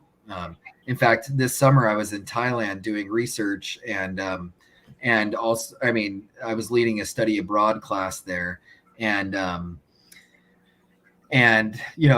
got to meet and talk to and see a lot of Apis cerana colonies and their beekeepers. And I mean, they don't do anything for Varroa. They don't have to. Those bees have evolved. The bees and Varroa have evolved together to a point where they've balanced each other out. It's not an issue. And there are some things that those bees do so much better than our bees do. I mean, if you watch an Apis cerana bee that has a Varroa on its back, it will not stop. It will not quit for a second until that mite is off and it is chewed it up, right? Like they are just absolutely go bonkers until that mite is dead. And so you don't find Varroa on the Apis cerana workers. You find them on drones, the Apis cerana drones, and they can only really reproduce inside the drone cells, not the worker cells. And we don't fully understand the exact reason why that is, but I mean, they seem to kind of have this figured out and balanced together. So the beekeepers in Asia that are keeping Apis mellifera, they need to treat. The beekeepers that are working with Apis cerana, they're not doing anything for Varroa. Now they've also, a lot of them, at least in Thailand, they have those tropy mites that you've heard Sam talk about forever. And so they do have to do something because it will kill because that mite is actually from a different bee, Apis dorsata, and is now somewhat recently been introduced to Apis cerana. So it's when we're sharing like bees in overlapping areas, that's kind of seems like to be causing some problems here. That's just the globalization of the world. I mean, that's just how it is now. I'm sorry if I got down. No. No, we should just rename this podcast The Rabbit Hole, because that's what we do best, I think, is we'll start just thinking about things. And as you're talking, I'm thinking, okay, well, it's simple and it's complicated. It's simply complicated. But right, if we're all doing what we can, let's say in an ideal situation, an ideal banner a year, right? And we're able to monitor our colonies, right? And if we've got several out yards, we're taking samples from, I don't know, 10 to 20% of our colonies, and we're kind of documenting our journey with the mites, and we're watching them slowly creep up, and we intervene, whether it's to keep them static with OA throughout the times of brood until it's the right timing to get in there and zap them with something else to penetrate the cappings and knock the mites out of the equation. And we're cruising into late fall, and now we're back down to zeros or ones or very little, and we wait until solstice and we zap them with oxalic acid, and then we repeat that every third or fourth day for 2 or 3 events. And now we're like cleaning up the 3 and 4% left of the 90 we already killed, and now we're coming out into the spring. To me, it seems like we're on a hamster wheel at some point. I know it's a necessary evil, but my mind, as a farmer and as a businessman, I look at this equation and I'm thinking, okay, if we're knocking down these mites the best that we can, and if our yards are clean, if we're in areas where we don't have a lot of pressure from beekeepers elsewhere, these mites keep coming back in full force every single year, either from feral colonies, neighboring colonies, you name it. We spend so much time and energy and influence on trying to knock down the Varroa mites.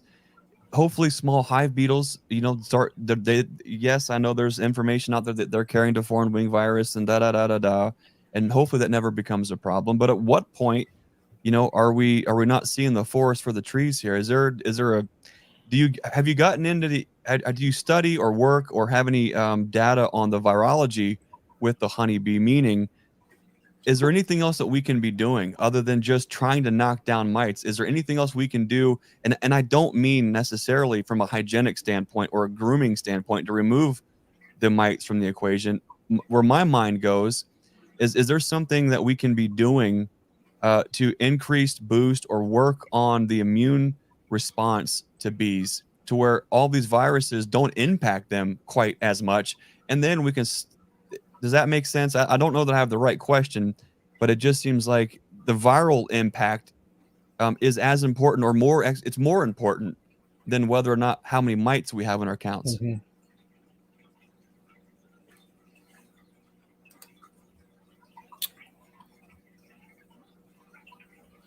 I think, Cameron, you're muted. I was hoping it wasn't. He's got a great answer there. Cameron, check your mic. See if you're muted. He got fuzzy there. Maybe it's the internet. Maybe his kids are on Netflix at the same time too, like mine. Let's see. Check your. While Cameron checks his connection there, not yet.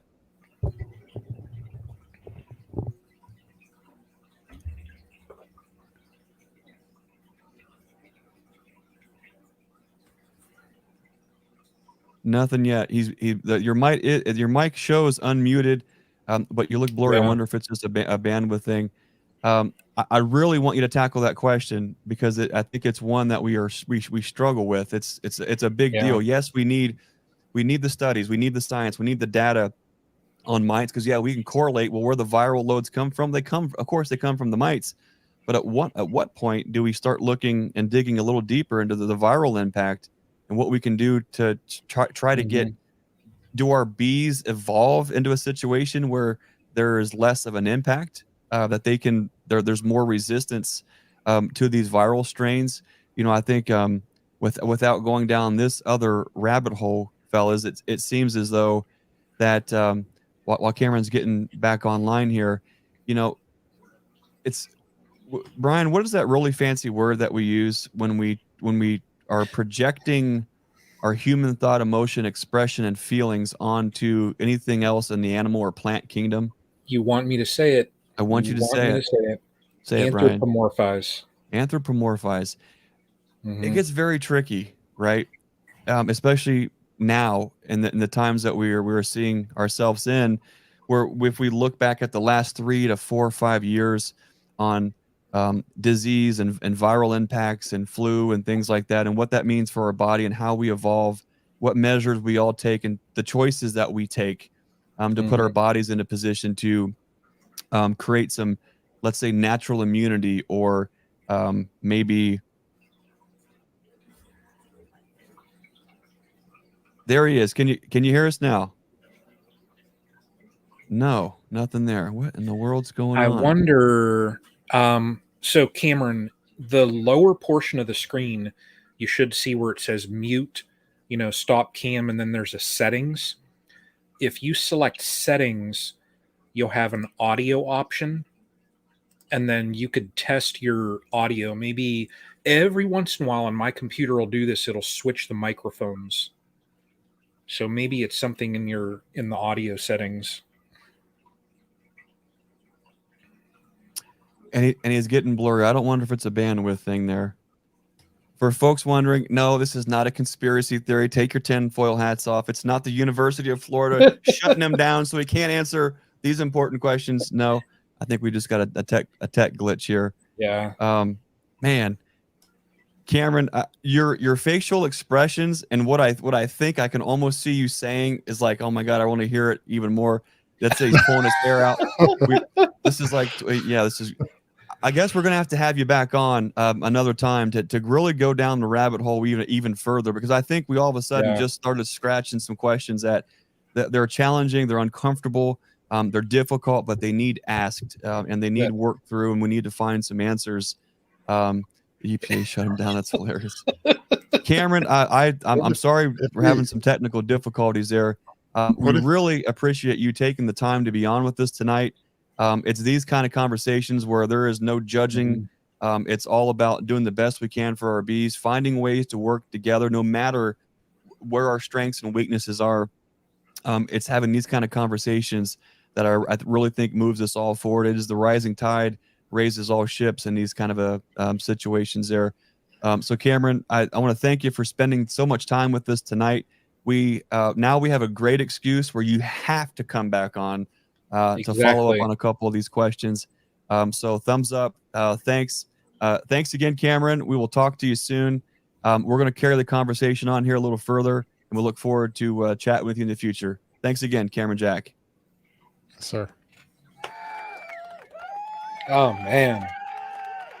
That was the most that was like the most suspenseful, like just what in the world. Wow. Yeah, I wonder did he get all the way off and try to come back on, or he did. Yeah, he even tried to get back on. Bandwidth on these things is so tricky. Oh yeah. I can't believe I'm actually operating at a decent bandwidth tonight with everything going on. But guys, what are your let's have a little recap here, and then let's close down the conversation we just had with Cameron Jack with some final thoughts, and then let's have some updates with you guys on what you've been up to and what you're looking forward to. Bruce, let's start with you. What are some of your final thoughts on tonight's conversation with Cameron Jack? Well, I used to think that Cameron was kind of anti-oxalic acid vapor or oxalic acid, and I realized as I listened to him more that that's not the case. It's just the label dose just doesn't work. And I remember a couple of years ago, or maybe it's within the past year, he did a video with Cayman, and they talked about that a little bit and kind of jumped on, and it felt like they were jumping on like oxalic acid a little bit at the first part of the video.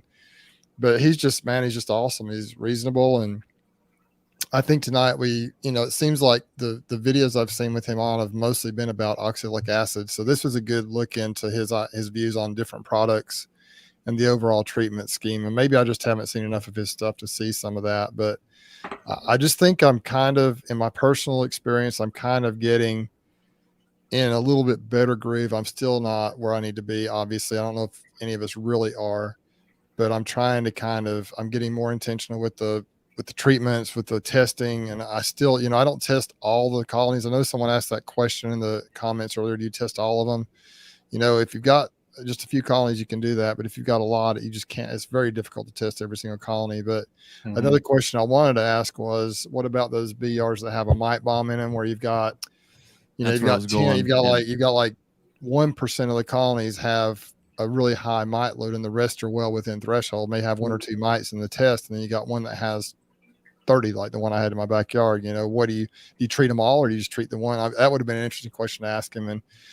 And the conversation kind of went a different direction and was actually getting into, it was gotten more and more intense as we went along. It was just incredible.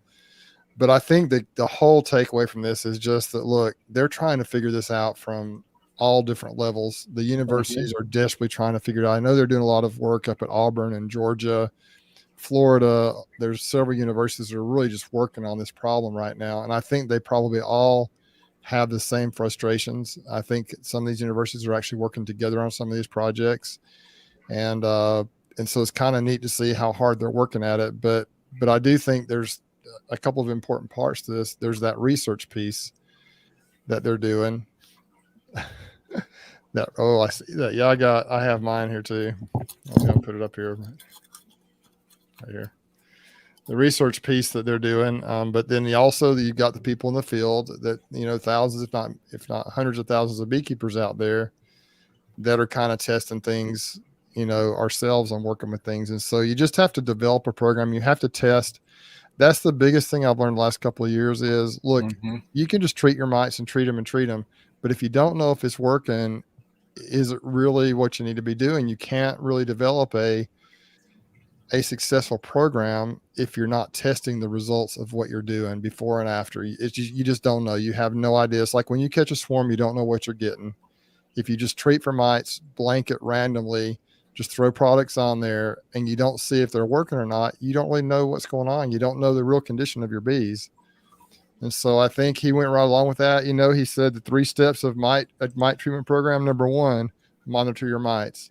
Number 2, treat before they become a bigger problem. And number 3, back to number 1, monitor your mites. And that's exactly what you have to do. You have to monitor, treat when needed, monitor. It's this circle. It's a cycle. You have to keep going around and around and around. And I don't know how you figure out exactly how often to do that. I'm not sure. He's mentioned once a month during production time. But you just got to have an idea of what's going on in those hives or colonies, or you're never going to be able to lick the problem or really know what you're dealing with.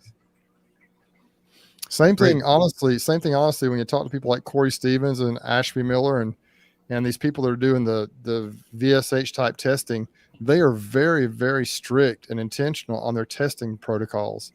I mean, they're checking those bees to see what's going on.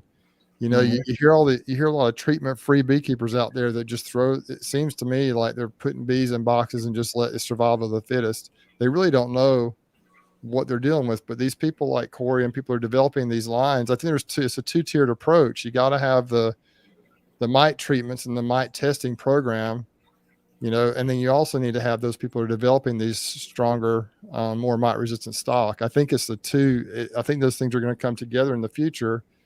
If I'm not mistaken, one of the folks I talked to, maybe it was Corey or one of the people I talked to, maybe it was you, Greg, the thought was, if you can even eliminate 1 treatment per year, how much more cost effective would that be for beekeepers, especially large scale beekeepers? If you could just knock those mites down enough to eliminate 1 treatment a year of a product, how cool would that be in time and money? And so it's a ongoing process. More and more people are getting involved.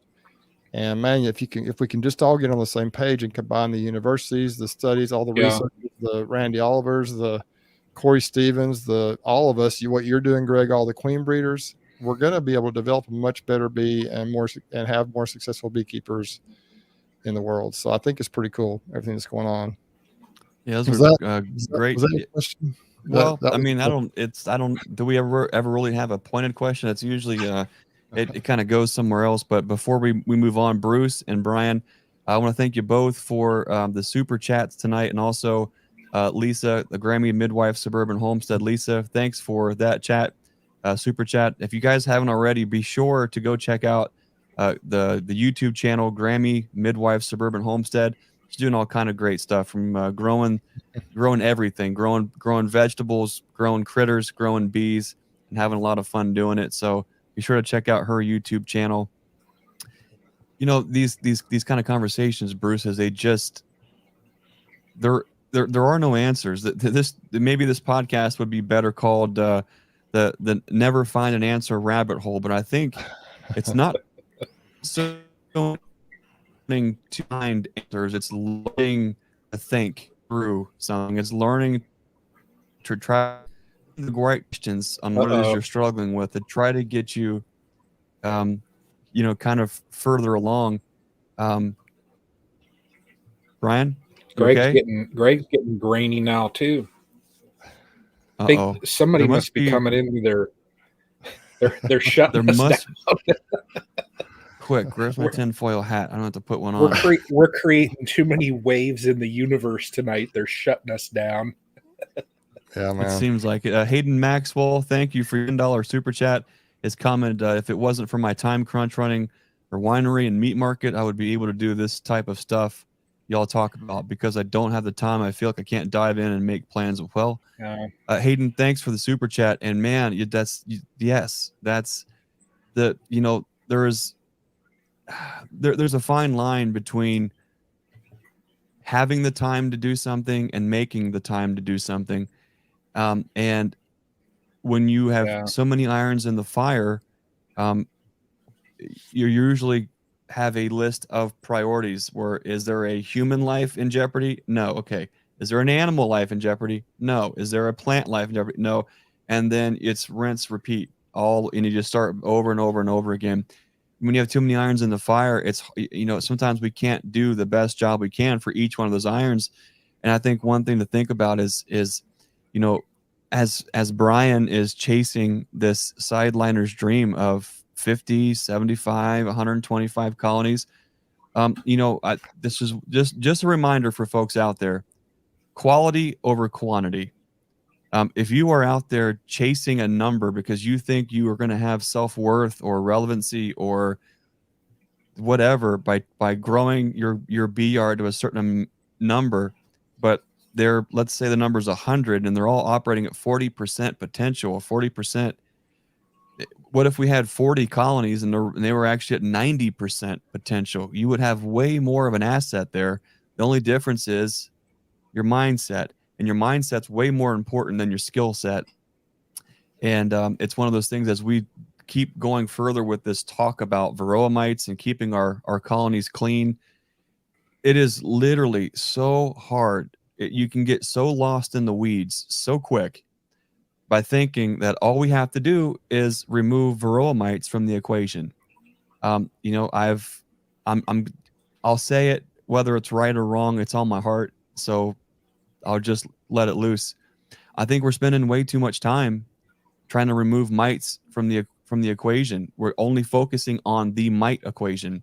If we look at what the big problem with the mites are, it's the viral loads. What can we be doing to increase the health and resiliency of our bees when it comes to combating viral loads? That's the big question. I mean, no disrespect for those who are spending their time and energy and resources developing Varroa sensitive hygiene or this or that or the other thing. Mm-hmm. But none of that matters if one virus comes along and wipes the bees out. If one rogue virus strain comes out that we can't even see coming, to me, that's more scary than mite numbers. We have all found ways where we can keep our mite numbers down at a pretty close to acceptable number. Is it as good as we want? No. But it seems like when our bees have the highest nutrition, when we have the best quality queens out there, and we're doing the things to knock as much mites down we can, it's a buffer. When something is healthy, it has built-in resiliency. It's its own buffer. If they don't have nutrition at all, if they have poor diet and they're poor queens and mites come across, it seems as though they're getting their tails whipped every day of the week. But when it's vice versa and they are healthy and they've got the nutrition, there is just something about resiliency within a colony to be able to withstand the ebb and flow of whatever the boogeyman of the day is. It might be mites right now. It used to be tracheal mites. Maybe it'll be tropy here in the future. Who knows what it actually might be? But I just can't help to think, as we are constantly having, it's almost the same conversation over and over and over again, which is, how do I get mites out of my colony? How do I treat for mites? What's the best product to use for mites? I get it. That's where we're at with all these things. But if we're not thinking a little deeper than that, and we're not taking that conversation into some really uncomfortable, scary, uncharted waters that there are no answers for, it seems like, then I don't think we're going to move this conversation any much further. 5 years from now, we're going to have the same conversation, and we're all going to be so sick and tired of talking about what's the best treatment, what's the best approach, when's the best time to use it, da da da da. I get it. Mhm. But man, can we start thinking about the viral response of these bees and what we can do to build up a resilient, stout, hardy bee? Sure. I agree. And I think, Greg, that the experience I've had so far, the limited experience with your bees, they've been testing low and they look healthy. The ones that, the stronger ones are looking healthy. And I think you've got a pretty, Corey used the term rugged bee. He used the term rugged Missouri bee or whatever it was. I think rugged is a good word for what we're looking for. They can have the good qualities. They can have the gentle personality. They can have the gentle attitude. They can have all the things that you want, but still be pretty tough and rugged. That's really what we're looking for, is something that can kind of be resistant to everything. Mm-hmm. And that's the ideal thing that I think we're reaching for, kind of try to keep things in check so that we keep our bees alive, but always be in search of that rugged bee that can just handle whatever's thrown at it. And so I think that's what kind of where you're getting at. And I think that's what a lot of people are trying to do. I think people are trying to hone in on that, but I completely agree with you. It's a multi-tiered approach. And, I found that when I have colonies that have good, strong young queens, they seem to be healthier, regardless. It's like the queen, it's a 3-tiered approach. You've got the great queens, the dead mites, and the proper nutrition. It's not just the mites. So many people focus, like you said, so much on the mites, but there's more to it than that. And I totally agree with what you're talking about. I agree with you 100%. Mm-hmm. American Bee Lady, thank you for that super chat. We really appreciate that. It helps us just make sure that we can keep all these things going and moving forward. Really do appreciate you and taking the time out to be here tonight, and also for that $19.99 super chat. Thank you for that, Brian. What are some of your final thoughts with the conversation with Dr. Cameron Jack? I tell you, the number one thing, well, I mean, I guess it's just spot on for what Bruce said.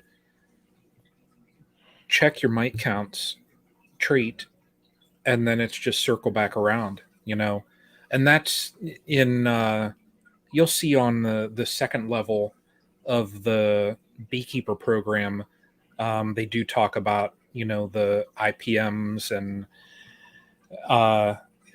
number one that is preached, it's what are your mite counts?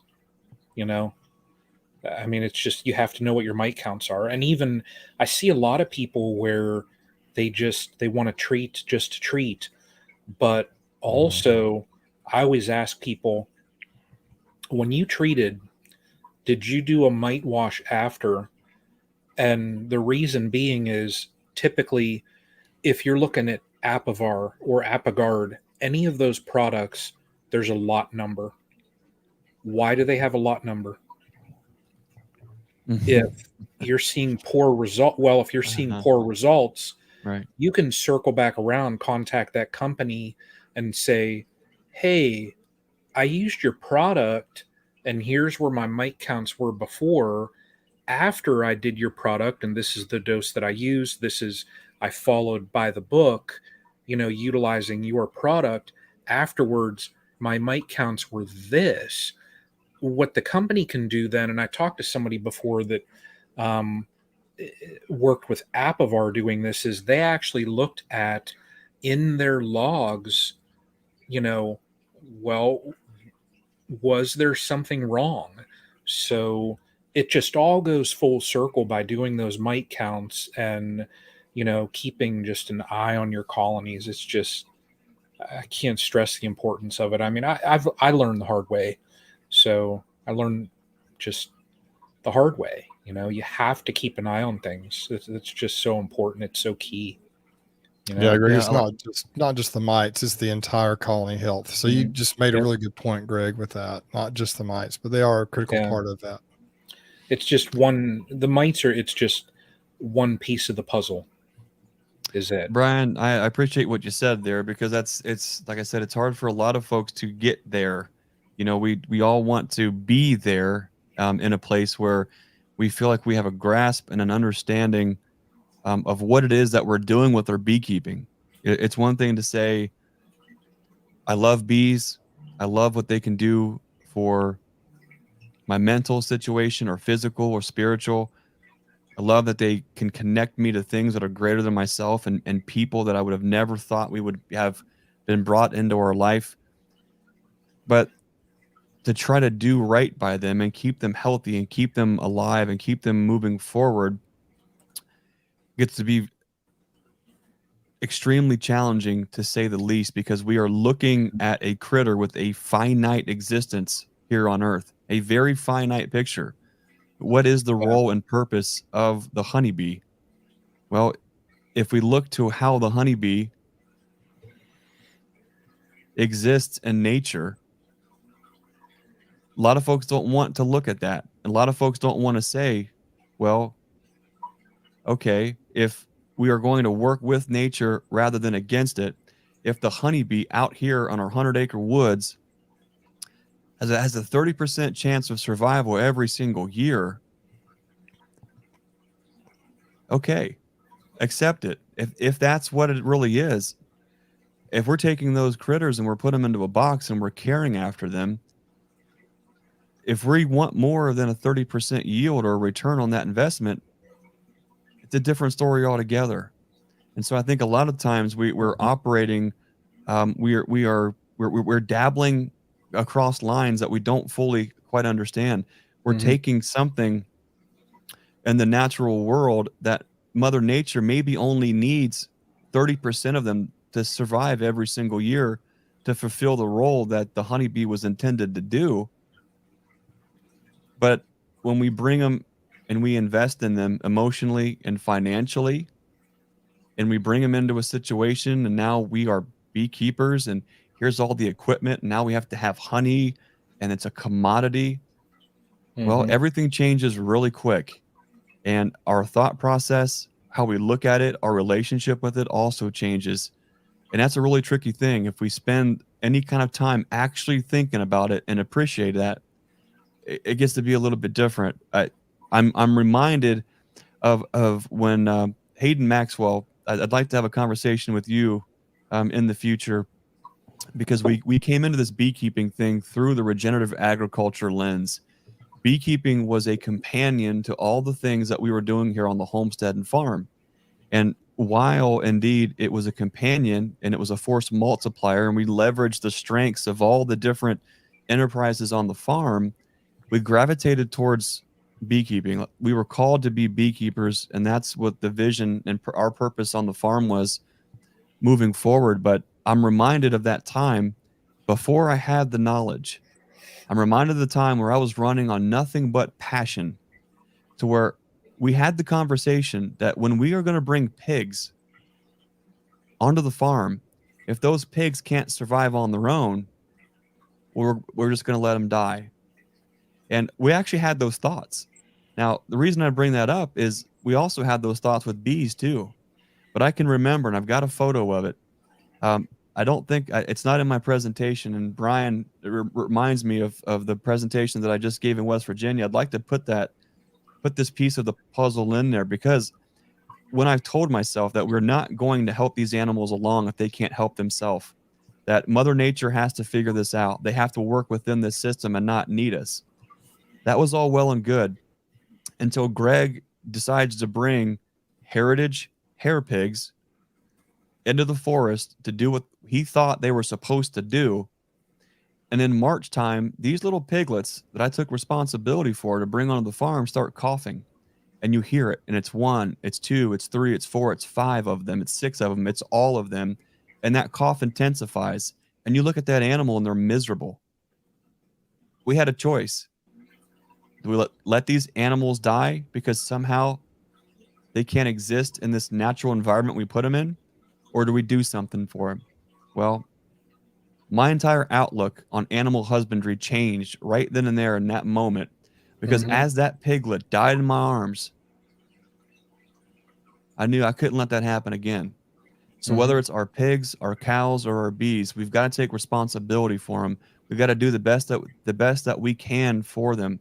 Sometimes it's uncomfortable. Sometimes we don't have the answers. We don't know what to do, but we got to keep trying. We got to keep pushing forward. We got to keep doing what's right by our animals, including the bees. Yeah. I've heard, there's a friend of mine that's very natural with everything that he does. And I've heard just exactly what you said, Greg, in that, Basically the thought is, if God wanted me to have these animals, these bugs in a box, these whatever, why do I have to treat them? God will, I'll have these healthy animals.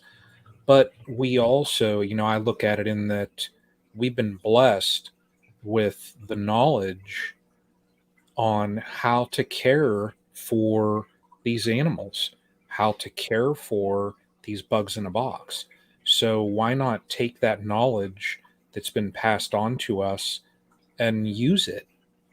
It's such a blessing having that, that we can, instead of having, honeybees in our area, 30% chance of survival, and we can increase that percentage to whatever it might be. I mean, why not utilize that information?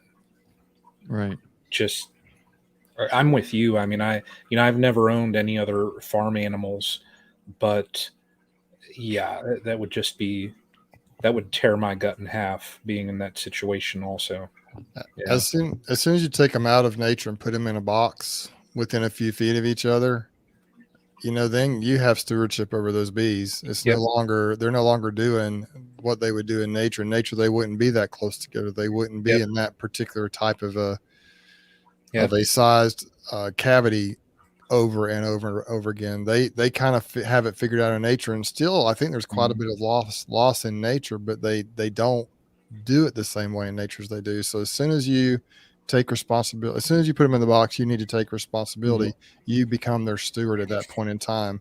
There's nothing wrong with that, but you do become their steward, and I believe the Lord's giving the opportunity to do that. And so same thing with, there are wild hogs, they're all over the place that survive in nature, but if you have domesticated animals, you need to take care of them. And so that's a great point, guys. I mean, it's important that we realize that we are dealing with something that we have stewardship over. And I do believe in my gut that there are people who have developed quote unquote Varroa hygienic and treatment free bees, but it is a painstakingly long process to get that to that point. And it's just, you just have to work on it, and it has to be scientific and intentional. You can't just do the old, I'm going to throw 10 hives in boxes and just whichever one's survive, I'll keep, and then keep getting new bees every year and keep doing that until I have a survivor stock. That's going to take years and years, and you really don't, there's nothing really scientific about that. You really don't know for sure if you have a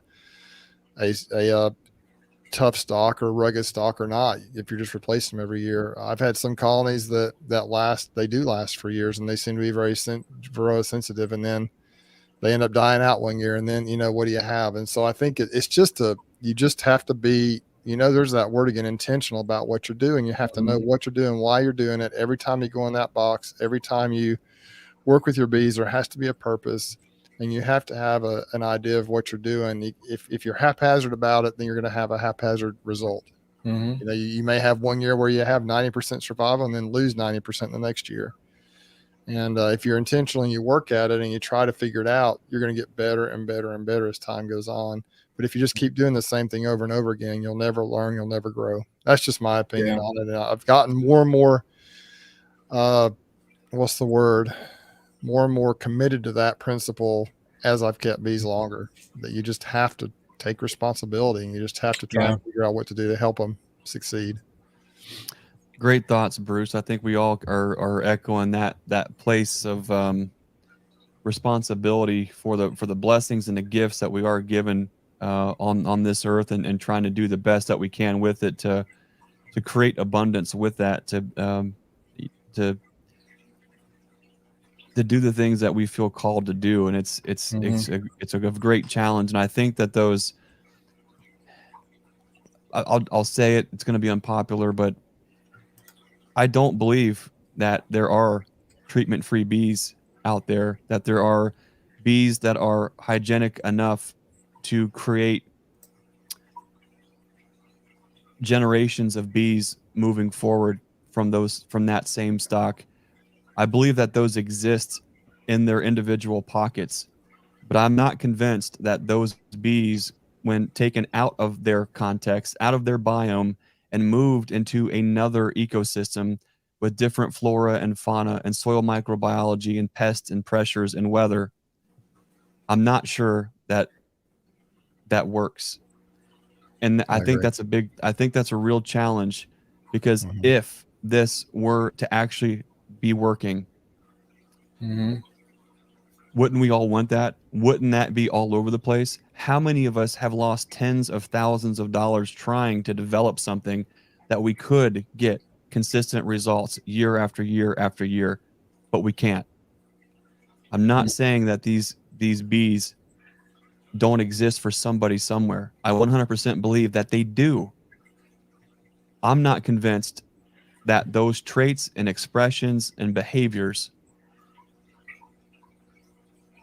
can be taken out of that context and biome into all other places and perform the same way, which opens up an entire can of worms that we don't Yeah, have that's a time whole for other tonight. But conversation. Yeah. that gets into what are you doing in your area for your bees to try to make better bees, and that's a That's whole right. other conversation for another time. Yeah. Sounds like a Rob topic. Sounds like Searcy, I want to thank you for that 1999 super chat. I really appreciate you guys. You guys know us by now. We've got thick skin and broad shoulders. We own our words. We're sharing our experience with our bees, what's on our heart, what's on our mind, and we don't have all the answers for any of these things. And that's why we have these conversations like tonight with Dr. Cameron Jack, to try to sort through some of these details, some of the data, the science, the practicality of it. How do we blend the two together? How do we all push everything in a positive forward direction where the bees are living? It's a big deal, and it feels like for every one question we ask, 3 or 4 or 5 more kind of pop up. So I want to I appreciate everyone hanging in there tonight with us for tonight's conversation with Dr. Cameron Jack, the University of Florida. We dug into Varroa mites, kind of where do they fit into this management program for all of us, and what can we do to kind of bridge the science and the practical side of beekeeping together. I feel like I learned a lot, not just from Cameron, but from Bruce and Brian, from you guys, and then also the comments and the conversations going on here on the side. I've learned an awful lot from that too, and I think these are the important things to continue to do. To not be afraid to share something that might not be, let's just say, to not. I think it's okay to be a little apprehensive, but I want to encourage folks to be okay with sharing things that maybe are a little out of bounds or a little outside of the boundaries, not in a way to judge or to put pressure on somebody or to cause problems, but that let's have conversations about what do we find is working and why, and do it with no judgment, no condemnation on all the things that we're trying to talk about here. I think this is how we move things forward and have these tough conversations, because it sparks something else. As Bruce replays some of these conversations later, he's going to be, something else is going to trigger, and it's going to keep pushing him in the direction that God's called him to go. And the same for Brian, and the same for me and everybody else. That's why we do these kind of talks and kind of dig and try to find the sweet spot here and try to go down the rabbit holes to see what we can kind of uncover. Bruce, what's coming up for Bruce, Jenny, and Bruce's bees in the next coming week or two?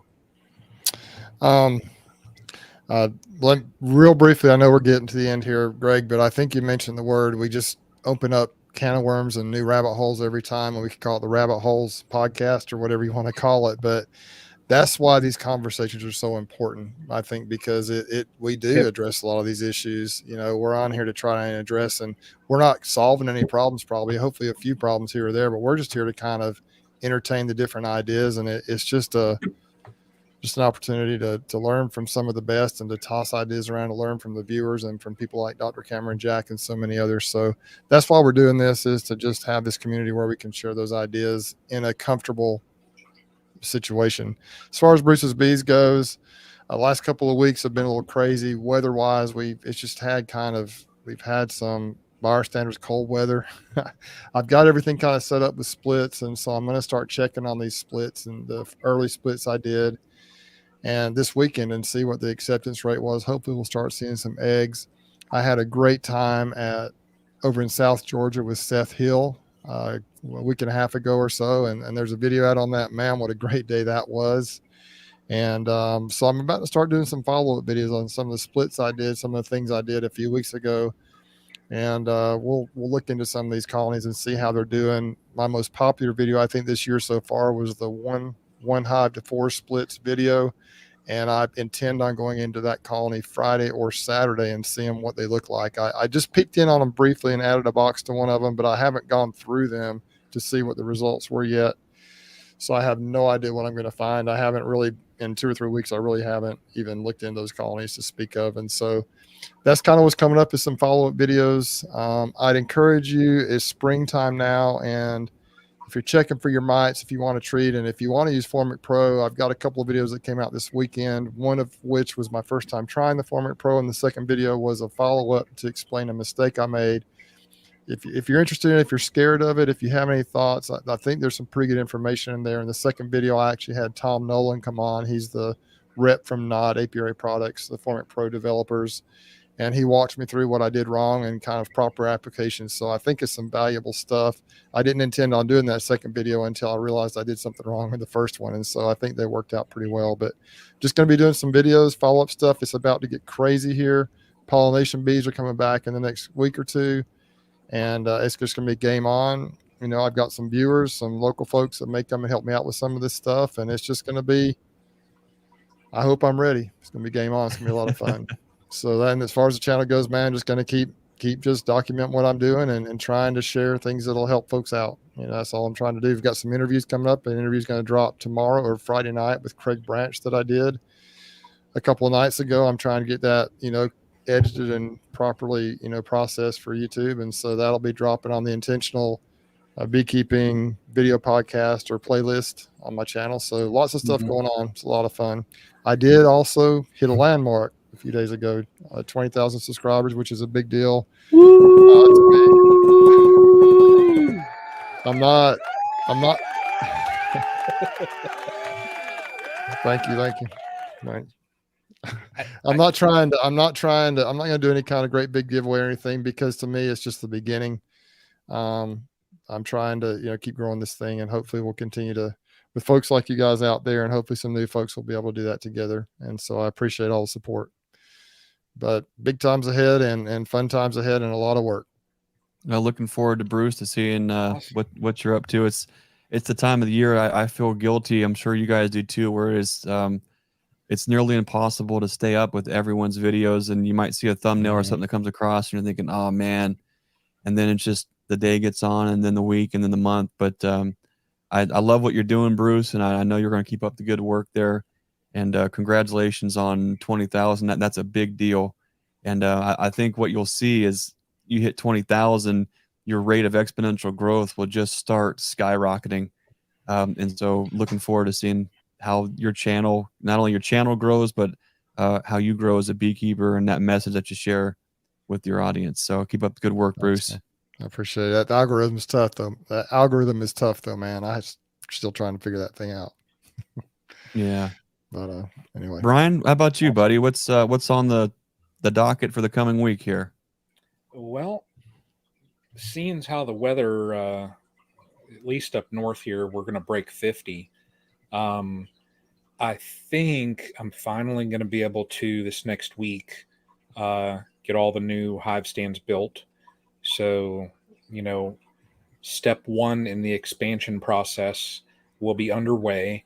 I know I had a couple people ask for a video on that just because they've seen my hive stands in a couple of my videos, and I got the idea, I will say, from Bug Farmer. So if anybody out there watches Bug Farmer, he does have a video that's probably 2 or so years old, but I'm going to make another one on that. I need to get everything laid out and just basically place everything, at least stand-wise, out in the yard. So that way, depending on what I have coming in, queen-wise, I'll know if I have to get anything else. I think I have everything that I need. I got some couple products that I have to do some videos on that I've been sent. So, you know, we'll have that coming up. A couple different reviews, I think, on 2 different hives from companies, and then I'm going to be working on also. Been chatting with Hive Alive, and I'm going to run I'm going to get a little detailed on just to run a test on the consumption of Hive Alive pollen patties versus two competitors. So, and I'm going to get down, and for everybody, if you're curious, and I've gotten that question here, um, have I seen any benefit? How do they take it? I'm going to get down to weighing like the specific and provide everybody with the grams and everything like that. So I'm going to get very detailed with that video. So, but that's going to be coming up, and that'll probably be over a 2 or 3 week period that I work on that. But a little bit, I mean, the weather kind of turning, and I heard the spring peepers yesterday for the very first time in my area. So it's about here, so, and it's going to get very busy. I've kind of been dragging my feet, and I do have, I'll have a little bit more free time in the evenings just because work has told me that we can work remote for like the next 6 or so weeks. So yeah, it's just, awesome. It's amazing how things just all kind of, come full circle around. And I'm sitting there and I'm getting nervous about all the work that I have. And then I go to work and they tell us you can work from home. So, but yeah, it's going to get exciting. I mean, it's really going to get exciting just to see how close to 20 I do get. So yeah, a lot. It'll be fun though. It'll be fun. So That's great. You're gonna have your hands full, and it's things have a way of working themselves out there. So I'm glad that you're gonna have time to be able to put your stands together and do the things that you want to do. Greg and Burns, who is Burns? That's a question. Well, I've been wondering this also for the last 2 or 3 streams that we've done. Your name says Greg and Birds. Nature's Image Farm. See, well, thanks. That's how. Okay. I didn't say anything. I didn't even mention that. No, until I didn't even see it until now. Okay. I noticed it last week or the week before, and I just thought, well, maybe he's got a friend sitting with him. So. Speaking of friends that I have sitting here with me, every Sunday night, Susie and I are doing the Sunday night farm chat on the Nature's Image Farm channel. Yeah. And the reason it says Greg and Burns is because usually it says Greg and Susan Yep. Burns. Yeah. And so it looks like there's no Susan, and it says Greg and Burns. So now you know. The rest of the story. The rest of the story. But Brian, you got your hands full, and that's it's great that the season's turning around.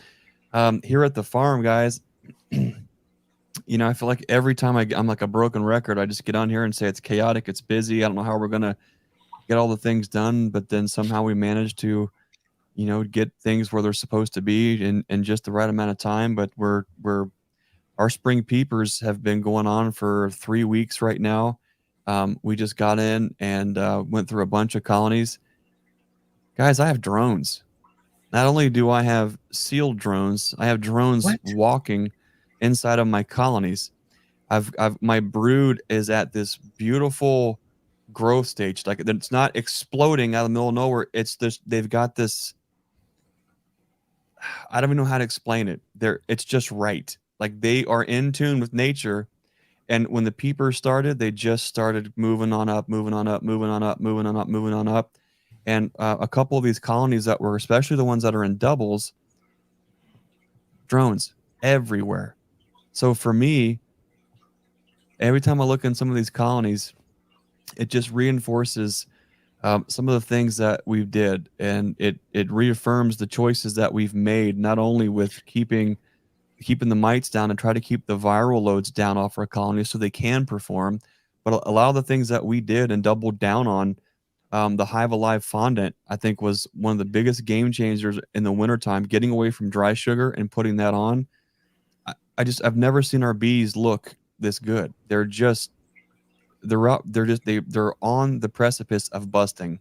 They're just getting ready to take off and go, and they just have a certain vibrancy to them that I just haven't seen before. And it's easy for us to understand, and we have to be careful with anthropomorphizing, right, Brian? But it's easy for us to where when our gut biome is right and we're feeling healthy, you just feel good. You feel productive. You can go get the things done. Your brain, you can think. You're not cloudy. But as soon as you're not, and you're in a bad position, you're not functioning on all cylinders. You're not doing all the things that you need to do. And man, keeping our gut biome healthy and keeping us moving forward is huge. The bees, I've noticed the same thing. And I think the Hive Alive fondant, especially, I think the secret with that is the thymol. I think has just been absolutely huge.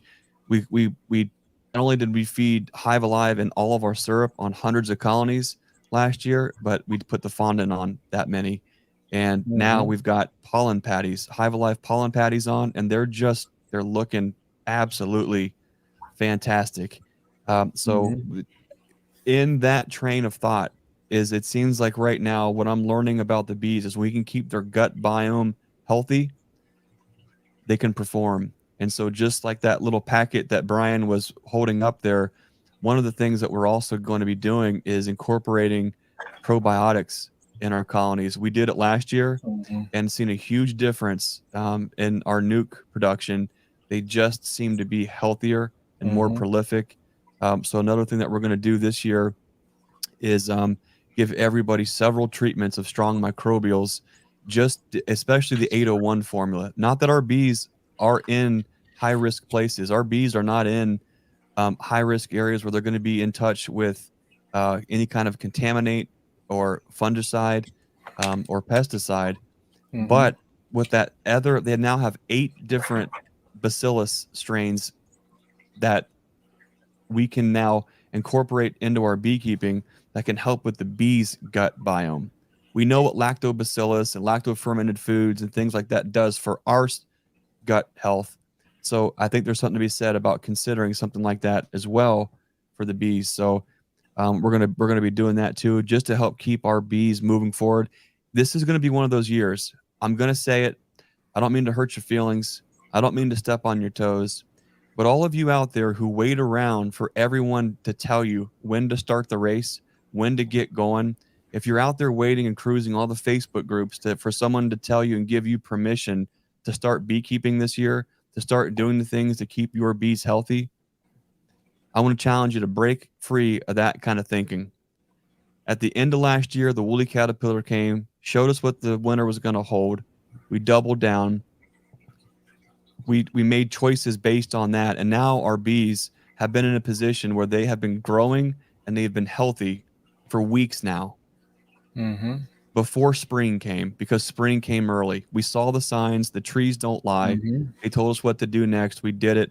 Our bees have never looked better. So I want to challenge everybody out there. If you're waiting for permission, if you're waiting for instruction or direction from somebody to go do what you need to do with your bees, go spend some time with your bees. Get that thinking chair out there. Look to the trees. Look at the signs that nature's providing and go after it. It's one of the biggest things that you can do. That being said, our bees are looking fantastic. I'm just about sold out for nukes of the year. Almost sold out on the package run on our first, and the second one's filling up too. If you're interested and you want to get, there's only not a lot left on the nukes, or you want the April 8th pickup for packages, you can go to our website at naturesimagefarm.com. Check us out. We're still taking orders for queens, and we also have availability for the April the 29th package delivery. We hit Cincinnati, Columbus, Cleveland, and then back home to the farm here in Zanesville. We'd love to see you. We'd love to have you. I want to remind folks that if you're a military veteran or if you're a customer of ours on bees, we have a free hands-on learning yard. No politics. There's no BS. It's about you and creating opportunities where you can be encouraged and gain confidence working these bees to give you a point of reference. So now you can go back home and learn from your bees too. It's something that we can do to help support those that support us every other Saturday here at the farm in Zanesville, Nature's Image Farm, the Learning Yard. We'd love to have you check it out. That being said, guys, if you're listening to this on the Nature's Image Farm podcast, if you're listening tonight live or you're checking out the replay later, I want to thank you for spending time with us all. Bruce and Brian, I just want to thank you guys too for all the effort that you guys do individually on your YouTube channels, what you do on your social media, who you are as people, what you do for others to be a lighthouse. That's important because when we all come together as the stream team, you know, we are the sum of those who we surround ourselves with. You guys doing great come together. It all makes this even that much more special and more impactful for other folks. So I want to thank you guys for everything that you guys do. All kind of new stuff to be out on the lookout. Just a quick shout out to all the folks at the Mountaineers Beekeepers Association, the Honey in the Hills Beekeeping Conference. What a great trip. A lot more to say on that. But these folks took it upon themselves to bring top-notch beekeeping vendors and education to the folks in the Appalachians there in West Virginia. They were sold out, over 400 people, jam-packed, beautiful place, a beautiful conference, an amazing time. A lot of lives were changed. A lot of impact, I think, was made in folks in their beekeeping. So my hat tip to all the folks there that made that possible. You guys are awesome. It was a tremendous honor to be a part of that. We are going to have so many interviews coming out with folks like Dr. Robin Underwood, Dr. Humberto. We've got Coron from Apame, the folks behind the scenes with the conference, Rob Pollock. We've got Brian Coper and many more. Looking forward to getting those and that interview series, the Honey in the Hills, out too as the year progresses. But that's what it's about, folks, is being a lighthouse to other, just being a part of each other's lives when we can to support each other. That's what it's all about. I want to thank you for all your support. As always, guys, I want to remind you to be the lighthouse and be the change that you want to see in this world. We'll see you next time. Thanks for watching.